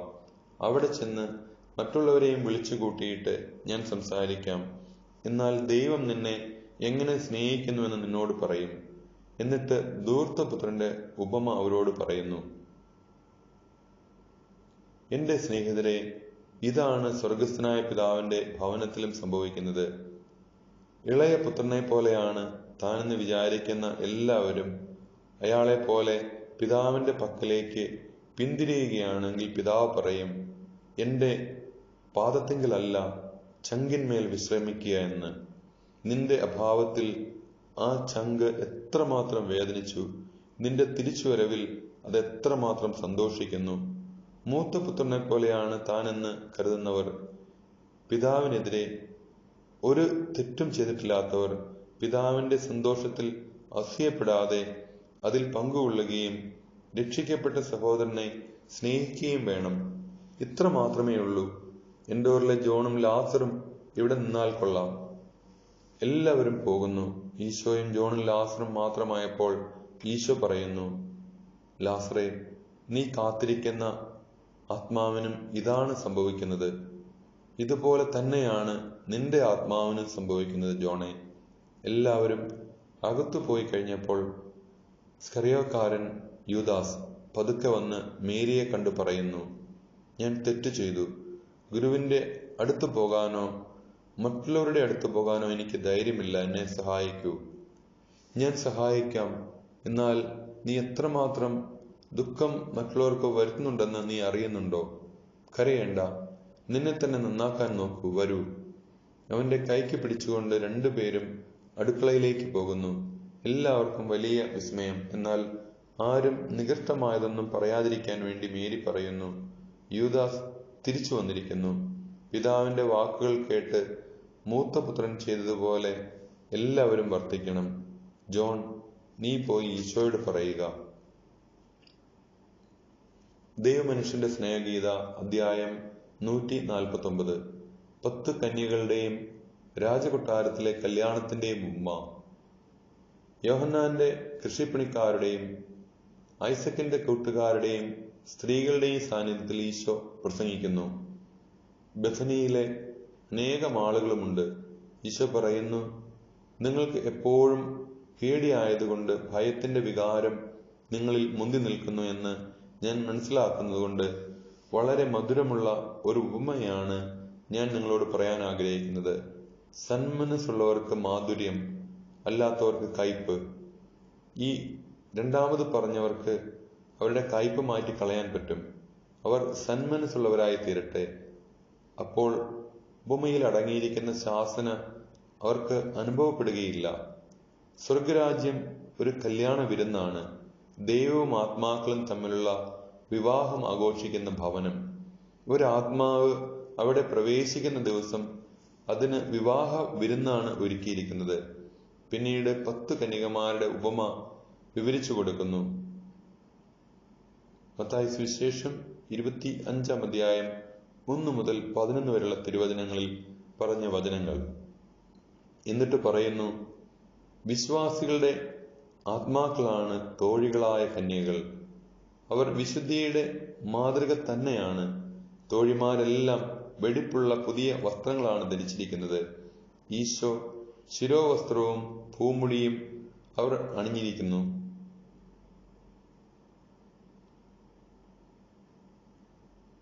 വെള്ള ശിരോവസ്ത്രവും പൂമുടിയും അവർ അണിഞ്ഞിരിക്കുന്നു. കൈകളിൽ കത്തിച്ച ദീപവുമുണ്ട്. എണ്ണ വളരെ ശുദ്ധി ചെയ്തതാണ്. പുകയും മണവും ഉണ്ടാകാതിരിക്കാൻ വിളക്കും തിരിയും വൃത്തിയാക്കിയിട്ടുണ്ട്. വെള്ള വസ്ത്രം. സ്ഥിരതയോടെ നീതിയിൽ ജീവിക്കുമ്പോൾ വസ്ത്രം വെണ്മയുള്ളതാകുന്നു. ഒരു ദിവസം വരും, അന്ന് ഈ വസ്ത്രം അതിശോഭനമായിരിക്കും. വൃത്തിയായ വസ്ത്രം. എളിമ അഭ്യസിച്ച് വെള്ളവസ്ത്രം എപ്പോഴും വൃത്തിയായി സൂക്ഷിക്കണം. എളിമ ജലം പോലെയാണ്. ആ ജലം ഉപയോഗിച്ച് വസ്ത്രം കഴുകണം. എളിമയുള്ള ഒരാൾ തന്റെ വസ്ത്രത്തിൽ മങ്ങലേറ്റാൽ ഉടനെ അത് കണ്ടുപിടിക്കുന്നു. കാരണം അഹങ്കാരമാകുന്ന പുകയേറ്റ് അയാളുടെ കണ്ണ് മങ്ങിയിട്ടില്ല. അതിനാൽ അയാൾ ഉടനെ കർത്താവിന്റെ പക്കലേക്ക് ഓടിച്ചെന്നിങ്ങനെ പറയും, എന്റെ ഹൃദയത്തിന്റെ പരിശുദ്ധിക്ക് ഞാൻ കളങ്കം വരുത്തിപ്പോയി. ശുദ്ധീകരിക്കപ്പെടുന്നതിന് അങ്ങേ കാൽക്കൽ വീണ് ഞാൻ കരയുന്നു. എന്റെ ഹൃദയത്തെ ശുദ്ധീകരിച്ച് അങ്ങേ സ്നേഹം എന്നിൽ ചൊരിയണമേ. ഒരു പുതിയ വസ്ത്രം.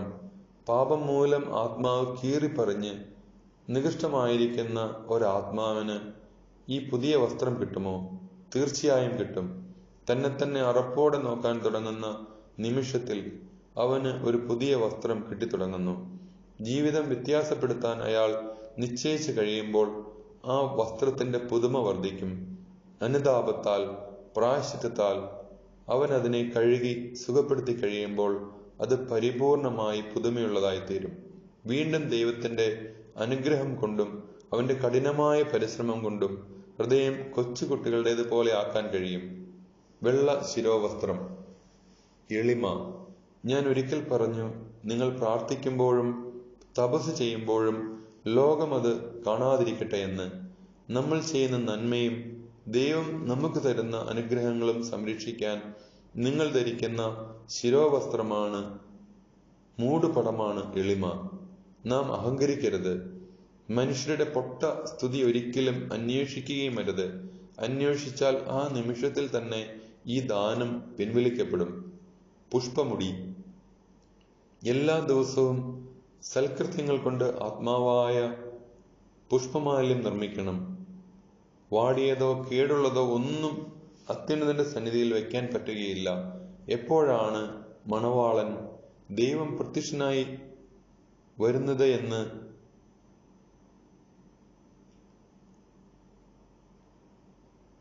എന്നിട്ട് വരൂ എന്ന് പറയുന്നത് അറിഞ്ഞുകൂടാ. അതിനാൽ പുഷ്പമാല എന്നും പുതുതായി കോർത്തുകൊണ്ടിരിക്കണം. പൂക്കൾ വാടും, എന്നാൽ സൽപ്രവർത്തികളാകുന്ന പൂക്കൾ വാടുകയില്ല. ഓരോ മനുഷ്യന്റെയും സമീപമുള്ള ദൈവദൂതൻ ഈ പുഷ്പമുടികൾ അനുദിനം സ്വർഗത്തിലേക്ക് കൊണ്ടുപോയിക്കൊള്ളും. അനുഗ്രഹീതയായ ആത്മാവ് വധുവായി മണയറയിൽ പ്രവേശിക്കുമ്പോൾ ഈ മുടികളെല്ലാം കൊണ്ട് ഒരു സിംഹാസനം അവൾക്കായി തയ്യാറായിരിക്കുന്നത് കാണാം. കത്തിച്ച വിളക്കുകൾ മണവാളനെ ബഹുമാനിക്കുന്നതിനും വഴി ശരിക്ക് കാണുന്നതിനുമാണ് കത്തിച്ച വിളക്കുകൾ. എത്ര പ്രകാശമേറിയതാണ് വിശ്വാസം! വിശ്വാസത്താൽ പോഷിപ്പിക്കപ്പെടുന്ന മനുഷ്യന്റെ ശരീരം പോലും കൂടുതൽ പ്രകാശമാനമാകുന്നതായും അരൂപി നിറഞ്ഞതായും കാണപ്പെടുന്നു. അകാല വാർദ്ധക്യത്തിൽ നിന്ന് ഈ ലോകത്തിൽ വെച്ച് തന്നെ അത് സ്വതന്ത്രമാക്കപ്പെടുന്നു. കാരണം ദൈവം മാത്രമാണ് അവന്റെ അന്തിമ ലക്ഷ്യം. കള്ളം പറഞ്ഞിട്ടുള്ളത് മറയ്ക്കാൻ, പറയേണ്ടത് എന്താണെന്ന് ഓർത്തിരിക്കാൻ ബുദ്ധിമുട്ട് വേണ്ട. ചീത്ത പ്രവൃത്തികൾ മൂടിവെക്കാൻ ബുദ്ധിമുട്ടേണ്ട. ഇവയെല്ലാം ഒഴിവാക്കുന്നതിനാൽ യുവത്വവും ശരീരകാന്തിയും നിലനിൽക്കുന്നു. അഴിഞ്ഞു പോകാത്ത വിശുദ്ധരുടെ സിദ്ധി അങ്ങനെയുള്ളവർക്ക് ലഭിക്കും. ജഡവും രക്തവും മനസ്സും ഹൃദയവും എല്ലാ തരത്തിലുമുള്ള അശുദ്ധിയിൽ നിന്ന് വിമുക്തമായി പുകയില്ലാതെ കത്തുന്ന എണ്ണയാകുന്ന വിശ്വാസം കൊണ്ട് നിറയുന്നു. അല്പം എണ്ണ മാത്രമുള്ള വിളക്ക് വായുവിന്റെ അല്പം ചലനം കൊണ്ട് അണഞ്ഞു പോകും. രാത്രി അന്ധകാരത്തിന്റെ നാഴിക, പാപത്തിന്റെ പ്രലോഭനത്തിന്റെ നാഴിക എല്ലാവർക്കും ഉണ്ടാകും. ആത്മാവിനത് രാത്രിയാണ്. എന്നാൽ ആത്മാവ് വിശ്വാസം കൊണ്ട് നിറഞ്ഞതാണെങ്കിൽ അതിന്റെ ജ്വാല ലോകത്തിന്റെ ആകർഷണമാകുന്ന കാറ്റുകൊണ്ടോ ജഡികതയാകുന്ന മൂടൽ മഞ്ഞുകൊണ്ടോ അണയുകയില്ല. അവസാനമായി എപ്പോഴും ജാഗ്രതയുള്ളവനായിരിക്കുക. കരുത്തില്ലാതെ പ്രത്യാശ വയ്ക്കുന്ന ആൾ പറയും, ഓ ദൈവം എന്റെ വിളക്കിലെ എണ്ണ തീരുന്നതിന് മുമ്പ് കൃത്യസമയത്ത് വരുമെന്ന്. എന്നിട്ട് ഉണർന്നിരിക്കുന്നതിന് മുമ്പ് ഉറങ്ങാൻ തീരുമാനിക്കും. പെട്ടെന്ന് എണീറ്റ് തയ്യാറെടുക്കുന്നതിനാവശ്യമായവ കരുതി വെക്കാതെ ഉറക്കം തുടങ്ങുകയും ചെയ്യും. എണ്ണ വാങ്ങുവാൻ അവസാന നിമിഷം വരെ കാത്തിരിക്കുന്നവനും സന്മനസ്സാകുന്ന തിരി കൃത്യസമയത്ത് തെളിച്ചുകൊള്ളാമെന്ന് വിചാരിക്കുന്നവനും അവസാനം മണവാളൻ വരുമ്പോൾ പുറത്തായി പോകാനുള്ള അപകടത്തിലാണ് ജീവിക്കുന്നത്. അതിനാൽ പരിശുദ്ധി, വിവേകം, സ്ഥിരത, പ്രത്യാശ ഇവയെല്ലാം പാലിച്ചുകൊണ്ട് ദൈവത്തിന്റെ വിളിക്കായി കാത്തിരിക്കുക. കാരണം അവൻ എപ്പോൾ വരുമെന്ന് നിങ്ങൾക്ക് അറിഞ്ഞുകൂടാ. ബുദ്ധിമതികളായ കന്യകൾ ചെയ്തത് നിങ്ങൾ ചെയ്താൽ മണവാളിനെ എതിരേൽക്കാൻ മാത്രമായിരിക്കുകയില്ല നിങ്ങളെ വിളിക്കുന്നത്. പിന്നെയോ വാസ്തിയുടെ സ്ഥാനത്ത് എസ്തേറിനെ രാജ്ഞിയാക്കിയതുപോലെ നിങ്ങളെയും വധുവായി തിരഞ്ഞെടുക്കും. കാരണം മറ്റാരെയുംകാൾ നിങ്ങളെയാണ് മണവാളൻ കൂടുതൽ കൊള്ളാവുന്നതായി കാണുക. അകലെ പോകാനൊരുങ്ങുന്ന എല്ലാവരെയും ഞാൻ അനുഗ്രഹിക്കുന്നു, ഈശോ പറഞ്ഞു. ദൈവ മനുഷ്യന്റെ സ്നേഹഗീത, അധ്യായം 150. ബെഥനിയിൽ നിന്ന് ബേത്ലഹേമിലെ ഗുഹയിലേക്ക് പ്രഭാത പുഞ്ചിരി വിടരുന്നതേയുള്ളൂ. ഈശോ ബെഥനിയിൽ നിന്ന് ബെത്ലഹേമിനെ ലക്ഷ്യമാക്കി നടന്നു തുടങ്ങി. അമ്മയും അൽഫേസിന്റെ മേരിയും സലോമിയും ബാലനും അപ്പസ്തലന്മാരുമൊക്കെയുണ്ട്. പത്രോസിന് ഈശോയുടെ ജനനത്തെക്കുറിച്ച് ഉള്ള വിവരങ്ങളെല്ലാം അമ്മയിൽ തന്നെ കേൾക്കാൻ ആഗ്രഹം. പത്രോസ് പറയുന്നു, ബെത്ലഹേമിന്റെയും ഗുഹയുടെയും രാജ്ഞി അവളാണ്, എല്ലാം അവൾക്കാണ് നന്നായി അറിയാവുന്നത്. മേരി പറഞ്ഞു, എല്ലാം അന്നത്തേതുപോലെ തന്നെ. ഇപ്പോൾ കാലാവസ്ഥ മാത്രം വ്യത്യാസമാണ്. അന്ന് ചീസ്ലേ മാസത്തിലെ തണുപ്പുള്ള ഒരു ദിവസമായിരുന്നു. നേരം ഇരുട്ടി തുടങ്ങി. തിക്കും തിരക്കും, ഒന്നും തള്ളും തണുപ്പും കാറ്റും ജനക്കൂട്ടവും എല്ലാം ജോസഫിനെ വല്ലാതെ വിഷമിപ്പിച്ചു. എനിക്ക് തണുപ്പടിക്കുമെന്ന് പേടി. എന്നെ കമ്പിളി പുതപ്പ് പുതപ്പിക്കുകയും ചെയ്തു. എന്നാൽ എനിക്കൊന്നും സംഭവിക്കുമായിരുന്നില്ല. ഒരു നക്ഷത്ര വീതിയിലൂടെ സഞ്ചരിക്കുന്ന അനുഭവമായിരുന്നു എന്റേത്. മഞ്ഞുപോലെ വെളുത്ത മേഘങ്ങൾക്കിടയിലൂടെ ദേവദൂതന്മാരാൽ ആവാഹിക്കപ്പെടുന്നത് പോലെ ഞാൻ പുഞ്ചിരിച്ചു. എല്ലാവരും ഗുഹയുടെ വാതിൽക്കിലെത്തിയപ്പോൾ മേരി മുട്ടുകുത്തി കുനിഞ്ഞു നിലം മുത്തുന്നു. എല്ലാവരും മേരിയെ അനുകരിച്ച് മുട്ടുകുത്തി നിലം മുത്തുന്നു. മേരി എഴുന്നേറ്റ് അകത്തേക്ക് കയറിക്കൊണ്ട് പറഞ്ഞു, എല്ലാം അന്നത്തെ പോലെ തന്നെ. എന്നാൽ അന്ന് രാത്രിയായിരുന്നു. അന്ന് ജോസഫ് ഒരു ദൈവദൂതൻ തന്നെയായിരുന്നു. എൻ്റെ അമ്മയായിരുന്നു. എനിക്കൊരു ആശ്വാസമായിരുന്നു എപ്പോഴും.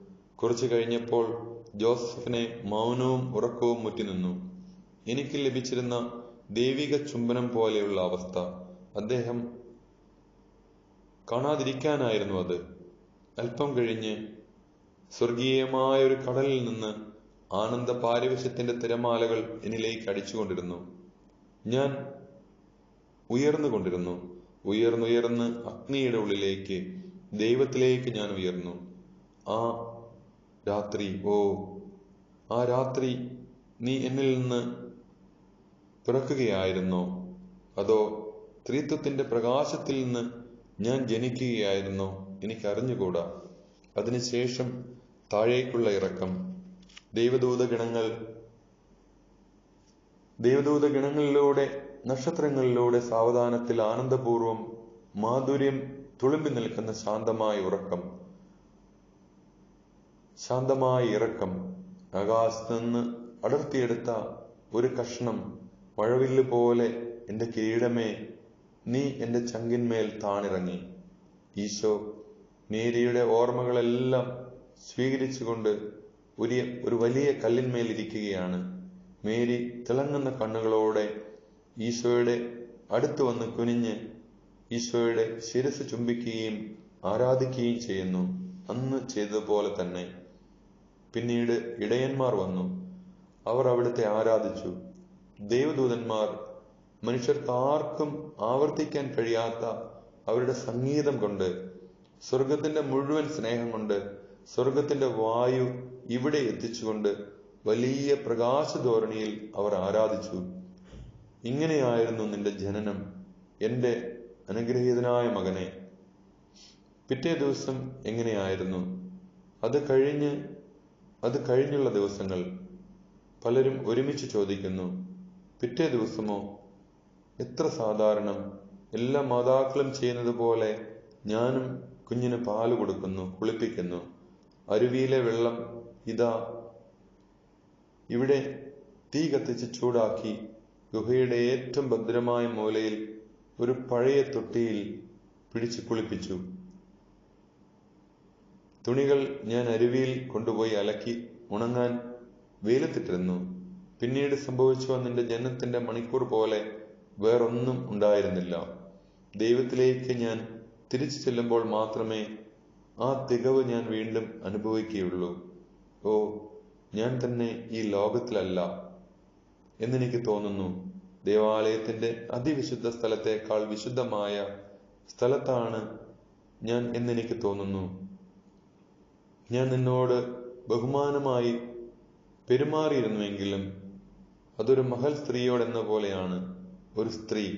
എന്നാൽ ഇനി നിന്നെ മേരി എന്ന് വിളിക്കാൻ ഞാൻ ധൈര്യപ്പെടുകയില്ല. ആ സ്വർഗീയ തിരമാലകളുടെ നെറുകയിൽ നിന്നെ ഞാൻ കാണുന്നു. ഒരു രാജ്ഞിയായിട്ട് നിന്നെ ഞാൻ കണ്ടു. അതിനാൽ സാധുവായ നികഷ്ടനായി ഞാൻ നിന്നെ പ്രണമിക്കുന്നു. കാരണം ഞാൻ ഒരു അടിമ മാത്രമാണ്. ഇങ്ങനെ പറഞ്ഞ് പത്രോസ് മേരിയുടെ മുന്നിൽ നമസ്കരിക്കുന്നു. ഈശോ പറയുന്നു, നീ തീർച്ചയായും മേരിയെ ഒരു രാജ്ഞിയായി കരുതി പെരുമാറണം.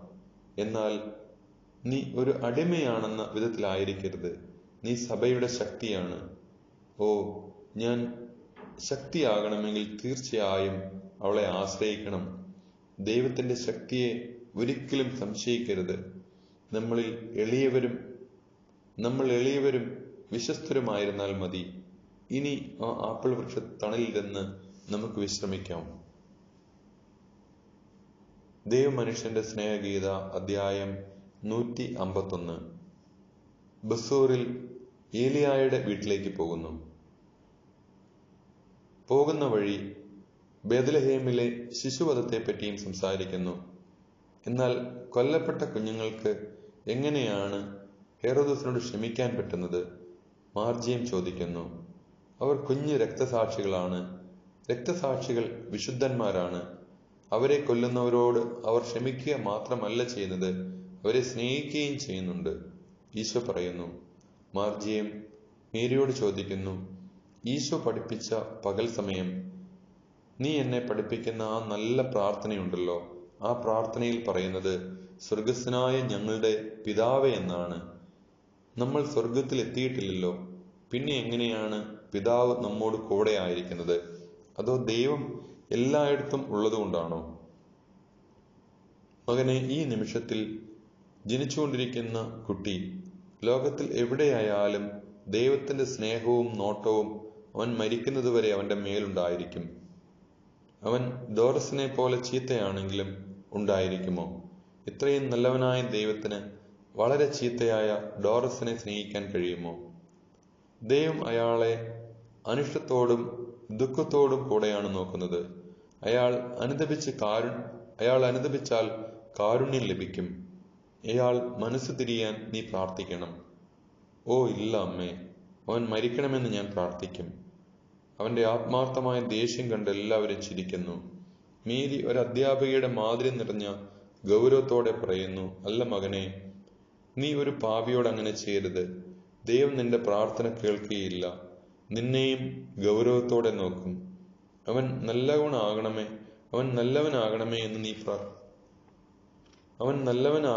എന്ന് നമുക്ക് പ്രാർത്ഥിക്കാം.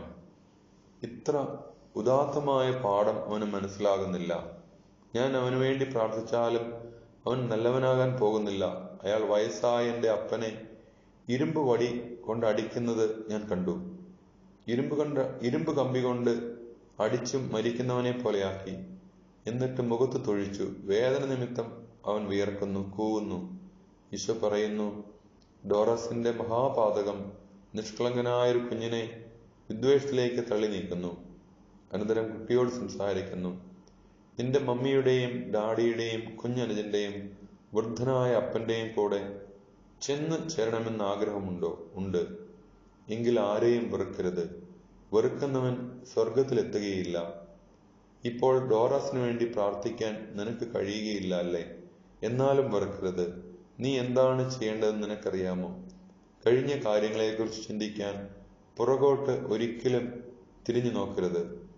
എന്നാൽ വേദന സഹിക്കുന്ന അപ്പൻ കഴിഞ്ഞ കാലമല്ലല്ലോ, മാർജയം ചോദിക്കുന്നു. അത് ശരിയാണ്. എന്നാൽ മാർജയം, ഇങ്ങോട്ട് നോക്കൂ. ഇതുപോലെ പ്രാർത്ഥിക്കാമോ എന്ന് നോക്കിക്കേ. സ്വർഗത്തിലിരിക്കുന്ന ഞങ്ങളുടെ പിതാവേ, എന്റെ ആഗ്രഹം സാധിച്ചു തരണമേ. ഏറ്റവും നല്ലതായ നിന്റെ പ്രാർത്ഥന ആ പിതാവ് ശ്രദ്ധിച്ച് കേൾക്കുന്നുണ്ടെന്ന് നിനക്ക് മനസ്സിലാകും. നീ ഡോറസിനെ കൊല്ലുന്നു എന്ന് തന്നെ വിചാരിക്കുക. അപ്പോൾ എന്തായിരിക്കും സംഭവിക്കുന്നത്? നീ ദൈവത്തിന്റെ സ്നേഹം നഷ്ടപ്പെടുത്തും. നിന്റെ അപ്പന്റെയും അടുത്തു പോകാൻ പറ്റില്ല. വല്യപ്പന്റെ ബുദ്ധിമുട്ടുകൾക്ക് ഒരു കുറവും ഉണ്ടാവുകയില്ല. നിനക്കൊന്നും മാറ്റാൻ പറ്റുകയില്ല. എന്നാൽ ദൈവത്തിന് കഴിയും. അത് നീ ദൈവത്തോട് പറയുക. ദൈവത്തോട് നീ ഇങ്ങനെ പറയൂ, വയസ്സായ എൻ്റെ അപ്പനെയും ദുഃഖം അനുഭവിക്കുന്ന എല്ലാവരെയും ഞാൻ എത്രയധികം സ്നേഹിക്കുന്നുവെന്ന് നീ അറിയുന്നുവല്ലോ. ഇക്കാര്യം നീ ശരിപ്പെടുത്തരുമോ? കാരണം നിനക്കെല്ലാം ചെയ്യാൻ കഴിയുമല്ലോ. നിനക്ക് സുവിശേഷം പ്രസംഗിക്കണ്ടേ?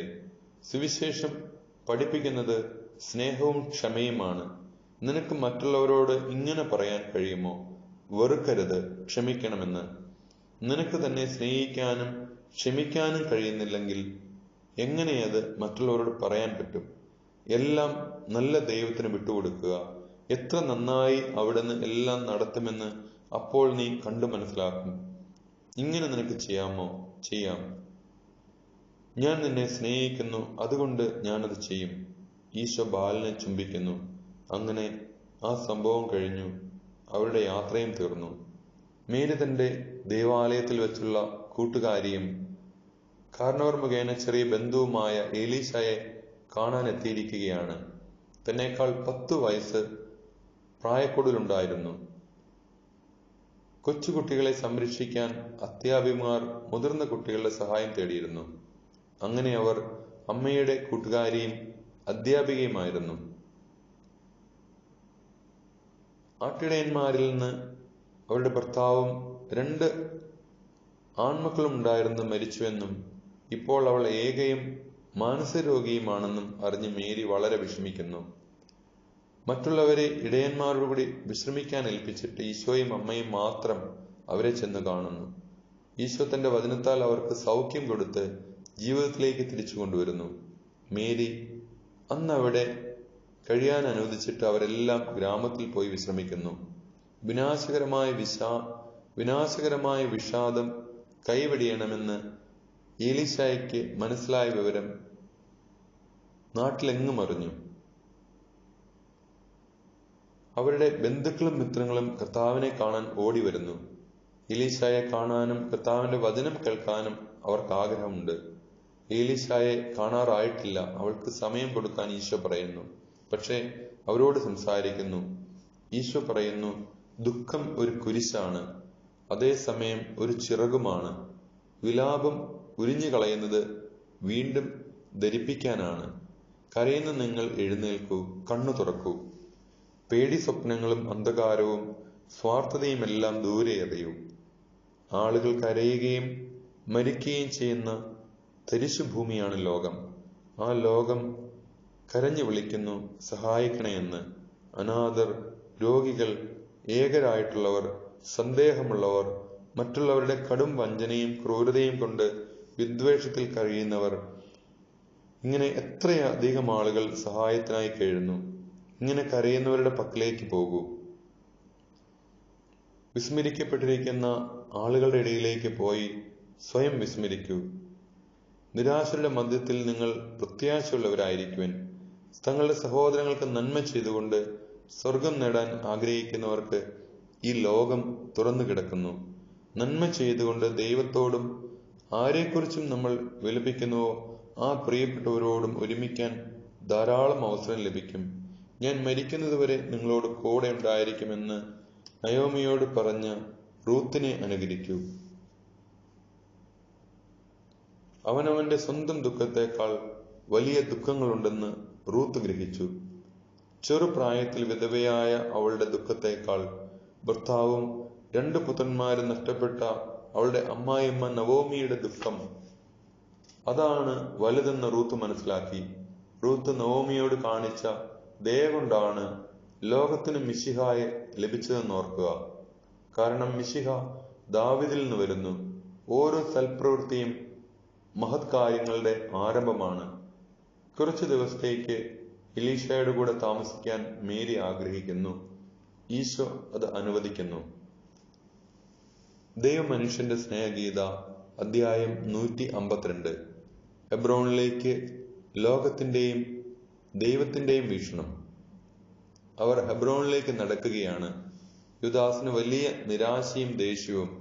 നേരത്തെ നിശ്ചയിച്ചിരുന്നതിന് വിരുദ്ധമായി മേരി നമ്മോട് കൂടെ വന്നില്ല. എന്നോടിത് ചെയ്തതായിരുന്നു. മേരി എന്നോടുകൂടി വരുമെന്ന് വാക്കു പറഞ്ഞിരുന്നതാണ്. എന്റെ അമ്മ എത്ര നാളായി കാത്തിരിക്കുന്നു. മേരി ബൽസൂറിൽ താമസിച്ച് കാരണമുണ്ടായിട്ടല്ലേ?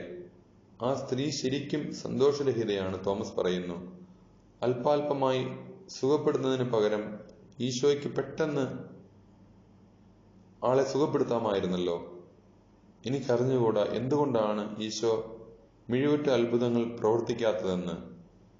ജെറുസലേമിലെ നമ്മുടെ വാസം എത്ര ആശാഭംഗമായിരുന്നു. വൻ കാര്യങ്ങൾ കൂടുതലായി ആവശ്യമായി വരുമ്പോൾ അവൻ ഇരുട്ടിലേക്ക് പതുങ്ങുന്നു. ഗുരുവിന് പ്രസംഗമല്ലാതെ മറ്റൊന്നുമില്ല. കുറെ കാണാമെന്നും കുറെ പടവെട്ടാമെന്നും ഞാൻ നിശ്ചയിച്ചിരുന്നതാണ്. എന്റെ ചോദ്യം ക്ഷമിക്കണമേ. നീ എന്ത് കാണാനാണ് ആഗ്രഹിച്ചത്? ആരോട് പടവെട്ടാനാണ് നീ നിശ്ചയിച്ചത്? ജെറുസലേമിൽ അവൻ ജനശ്രദ്ധ പിടിച്ചുപറ്റിയെന്ന് നീ വിചാരിക്കുന്നുണ്ടോ? യൂദാസ് ചോദിക്കുന്നു. തോമസ് പൊട്ടിച്ചിരിക്കുകയാണ്. ചിരിച്ചുകൊണ്ട് തന്നെ ചോദിക്കുന്നു, അവൻ ഒന്നും ചെയ്തിട്ടില്ലേ? ശീലോഹായിലും ബെൻഹിനോമിലുള്ള കുഷ്ഠരോഗികളോട് ചോദിക്കേ. എന്നാലേ ബെൻഹിനോമിൽ ഒരുത്തൻ പോലും കാണുകയില്ല, കാരണം അവരെല്ലാം സൗഖ്യം പ്രാപിച്ചു. നിനക്കറിഞ്ഞുകൂടാ, ജെറുസലേമിന്റെ താഴ്വരകളും മറ്റനേകം സ്ഥലങ്ങളും സുഖം പ്രാപിച്ച കുഷ്ഠരോഗികളുടെ ഹോസാന വിളികളാൽ പ്രകമ്പനം കൊള്ളുന്നതിൽ നിന്ന് തടയപ്പെട്ടിട്ടില്ല.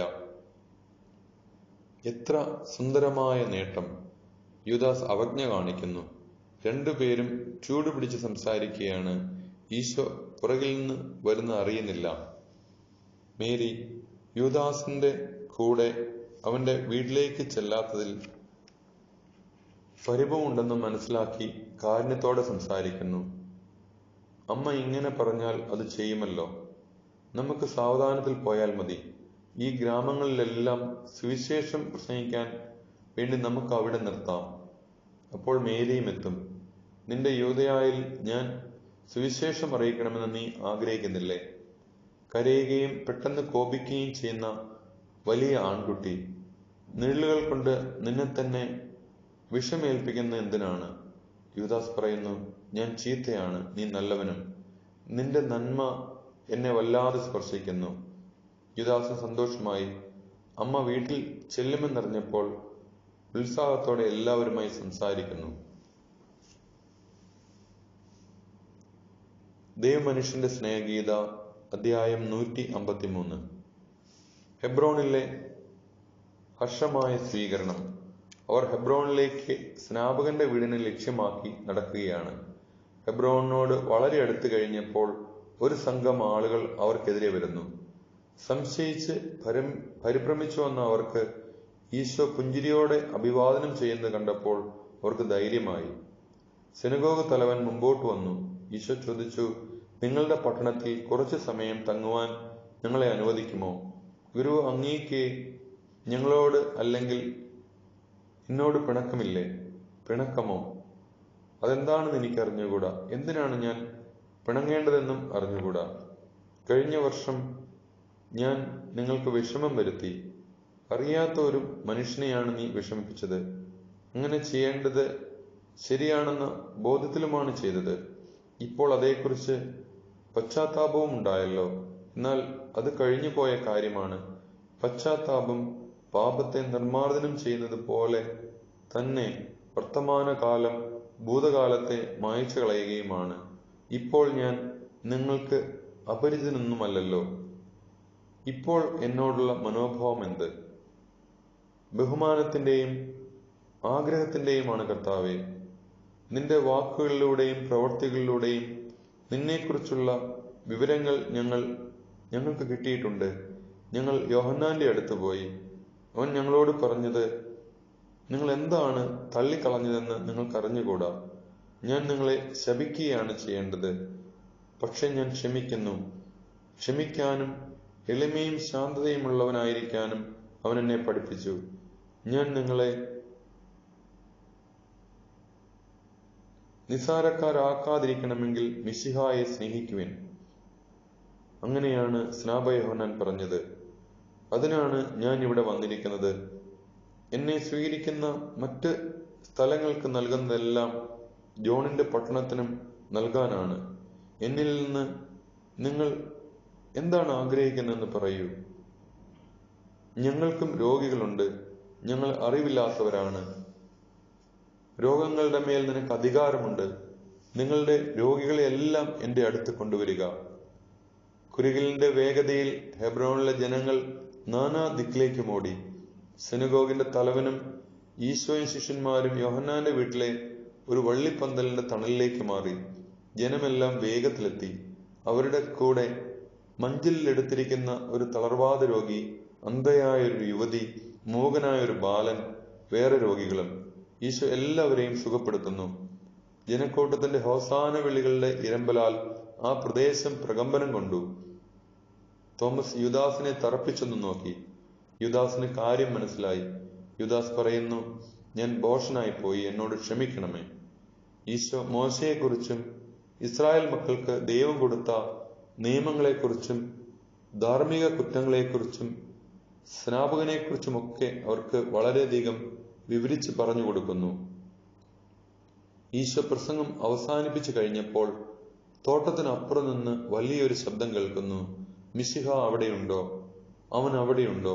ഉണ്ടെന്ന് കേട്ടപ്പോൾ വികലാംഗനായി ആകെ വളഞ്ഞു ചുരുണ്ടുപോയൊരു മനുഷ്യനെ അവർ കൊണ്ടുവരുന്നു.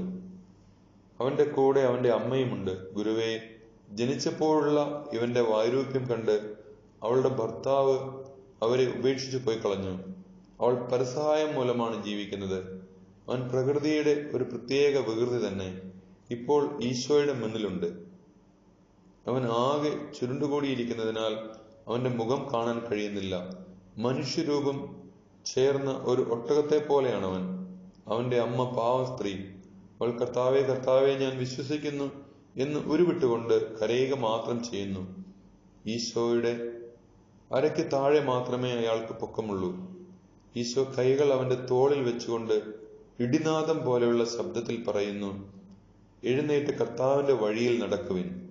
ആ മനുഷ്യൻ ഒരു ഞെട്ടലോടെ ചാടി എണീറ്റു. ഏറ്റവും പരിപൂർണനായ ഒരു മനുഷ്യൻ. അവന്റെ ചലനങ്ങളെല്ലാം എത്ര വേഗത്തിൽ! അവനെ പിടിച്ചു കെട്ടിയിരുന്ന സ്പ്രിങ്ങുകളെല്ലാം പൊടുന്നനവെ പൊട്ടിയതുപോലെ. ഇപ്പോൾ ഈശോയുടെ തോൾ വരെ അയാൾക്ക് ഉയരമുണ്ട്. അനന്തരം മുട്ടിന്മേൽ നിന്ന് ഈശോയുടെ പാദം ചുംബിക്കുന്നു. അവന്റെ അമ്മയും ഒപ്പം പാദങ്ങൾ മുത്തുന്നു. ജനക്കൂട്ടത്തിന്റെ ബഹളം പറഞ്ഞറിയിക്കാൻ പ്രയാസം. ഈശോ ഹെബ്രോനിൽ താമസിക്കാൻ നിർബന്ധിതനായി. കാരണം ആളുകൾ എല്ലാ കവാടങ്ങളിലും തടസ്സങ്ങൾ ഉണ്ടാക്കാൻ ശ്രമിക്കുകയായിരുന്നു. ഈശോ പോകരുതെന്ന് അവർക്ക് നിർബന്ധമായി. അങ്ങനെ ഈശോ സിനഗോഗ് തലവന്റെ വീട്ടിലേക്ക് പോകുന്നു. ജൂട്ടായിലും ഈശോയ്ക്ക് വലിയ സ്വീകരണമാണ് ലഭിക്കുന്നത്. ജൂട്ടായിലെ ആളുകൾ മുഴുവൻ ഈശോയെ സ്വീകരിക്കാൻ എത്തിയിട്ടുണ്ട്. അവരുടെ കൃഷിയുടെ ആദ്യ ഫലങ്ങളും പർവ്വത ചെരുവുകളിൽ നിന്ന് പറിച്ചെടുത്ത കാട്ടുപൂക്കളും കൊച്ചുകുട്ടികളുടെ ചിരിയും സന്തോഷവും മുതിർന്നവരുടെ ആദരവും എല്ലാം കൊടുത്താണ് സ്വീകരണം.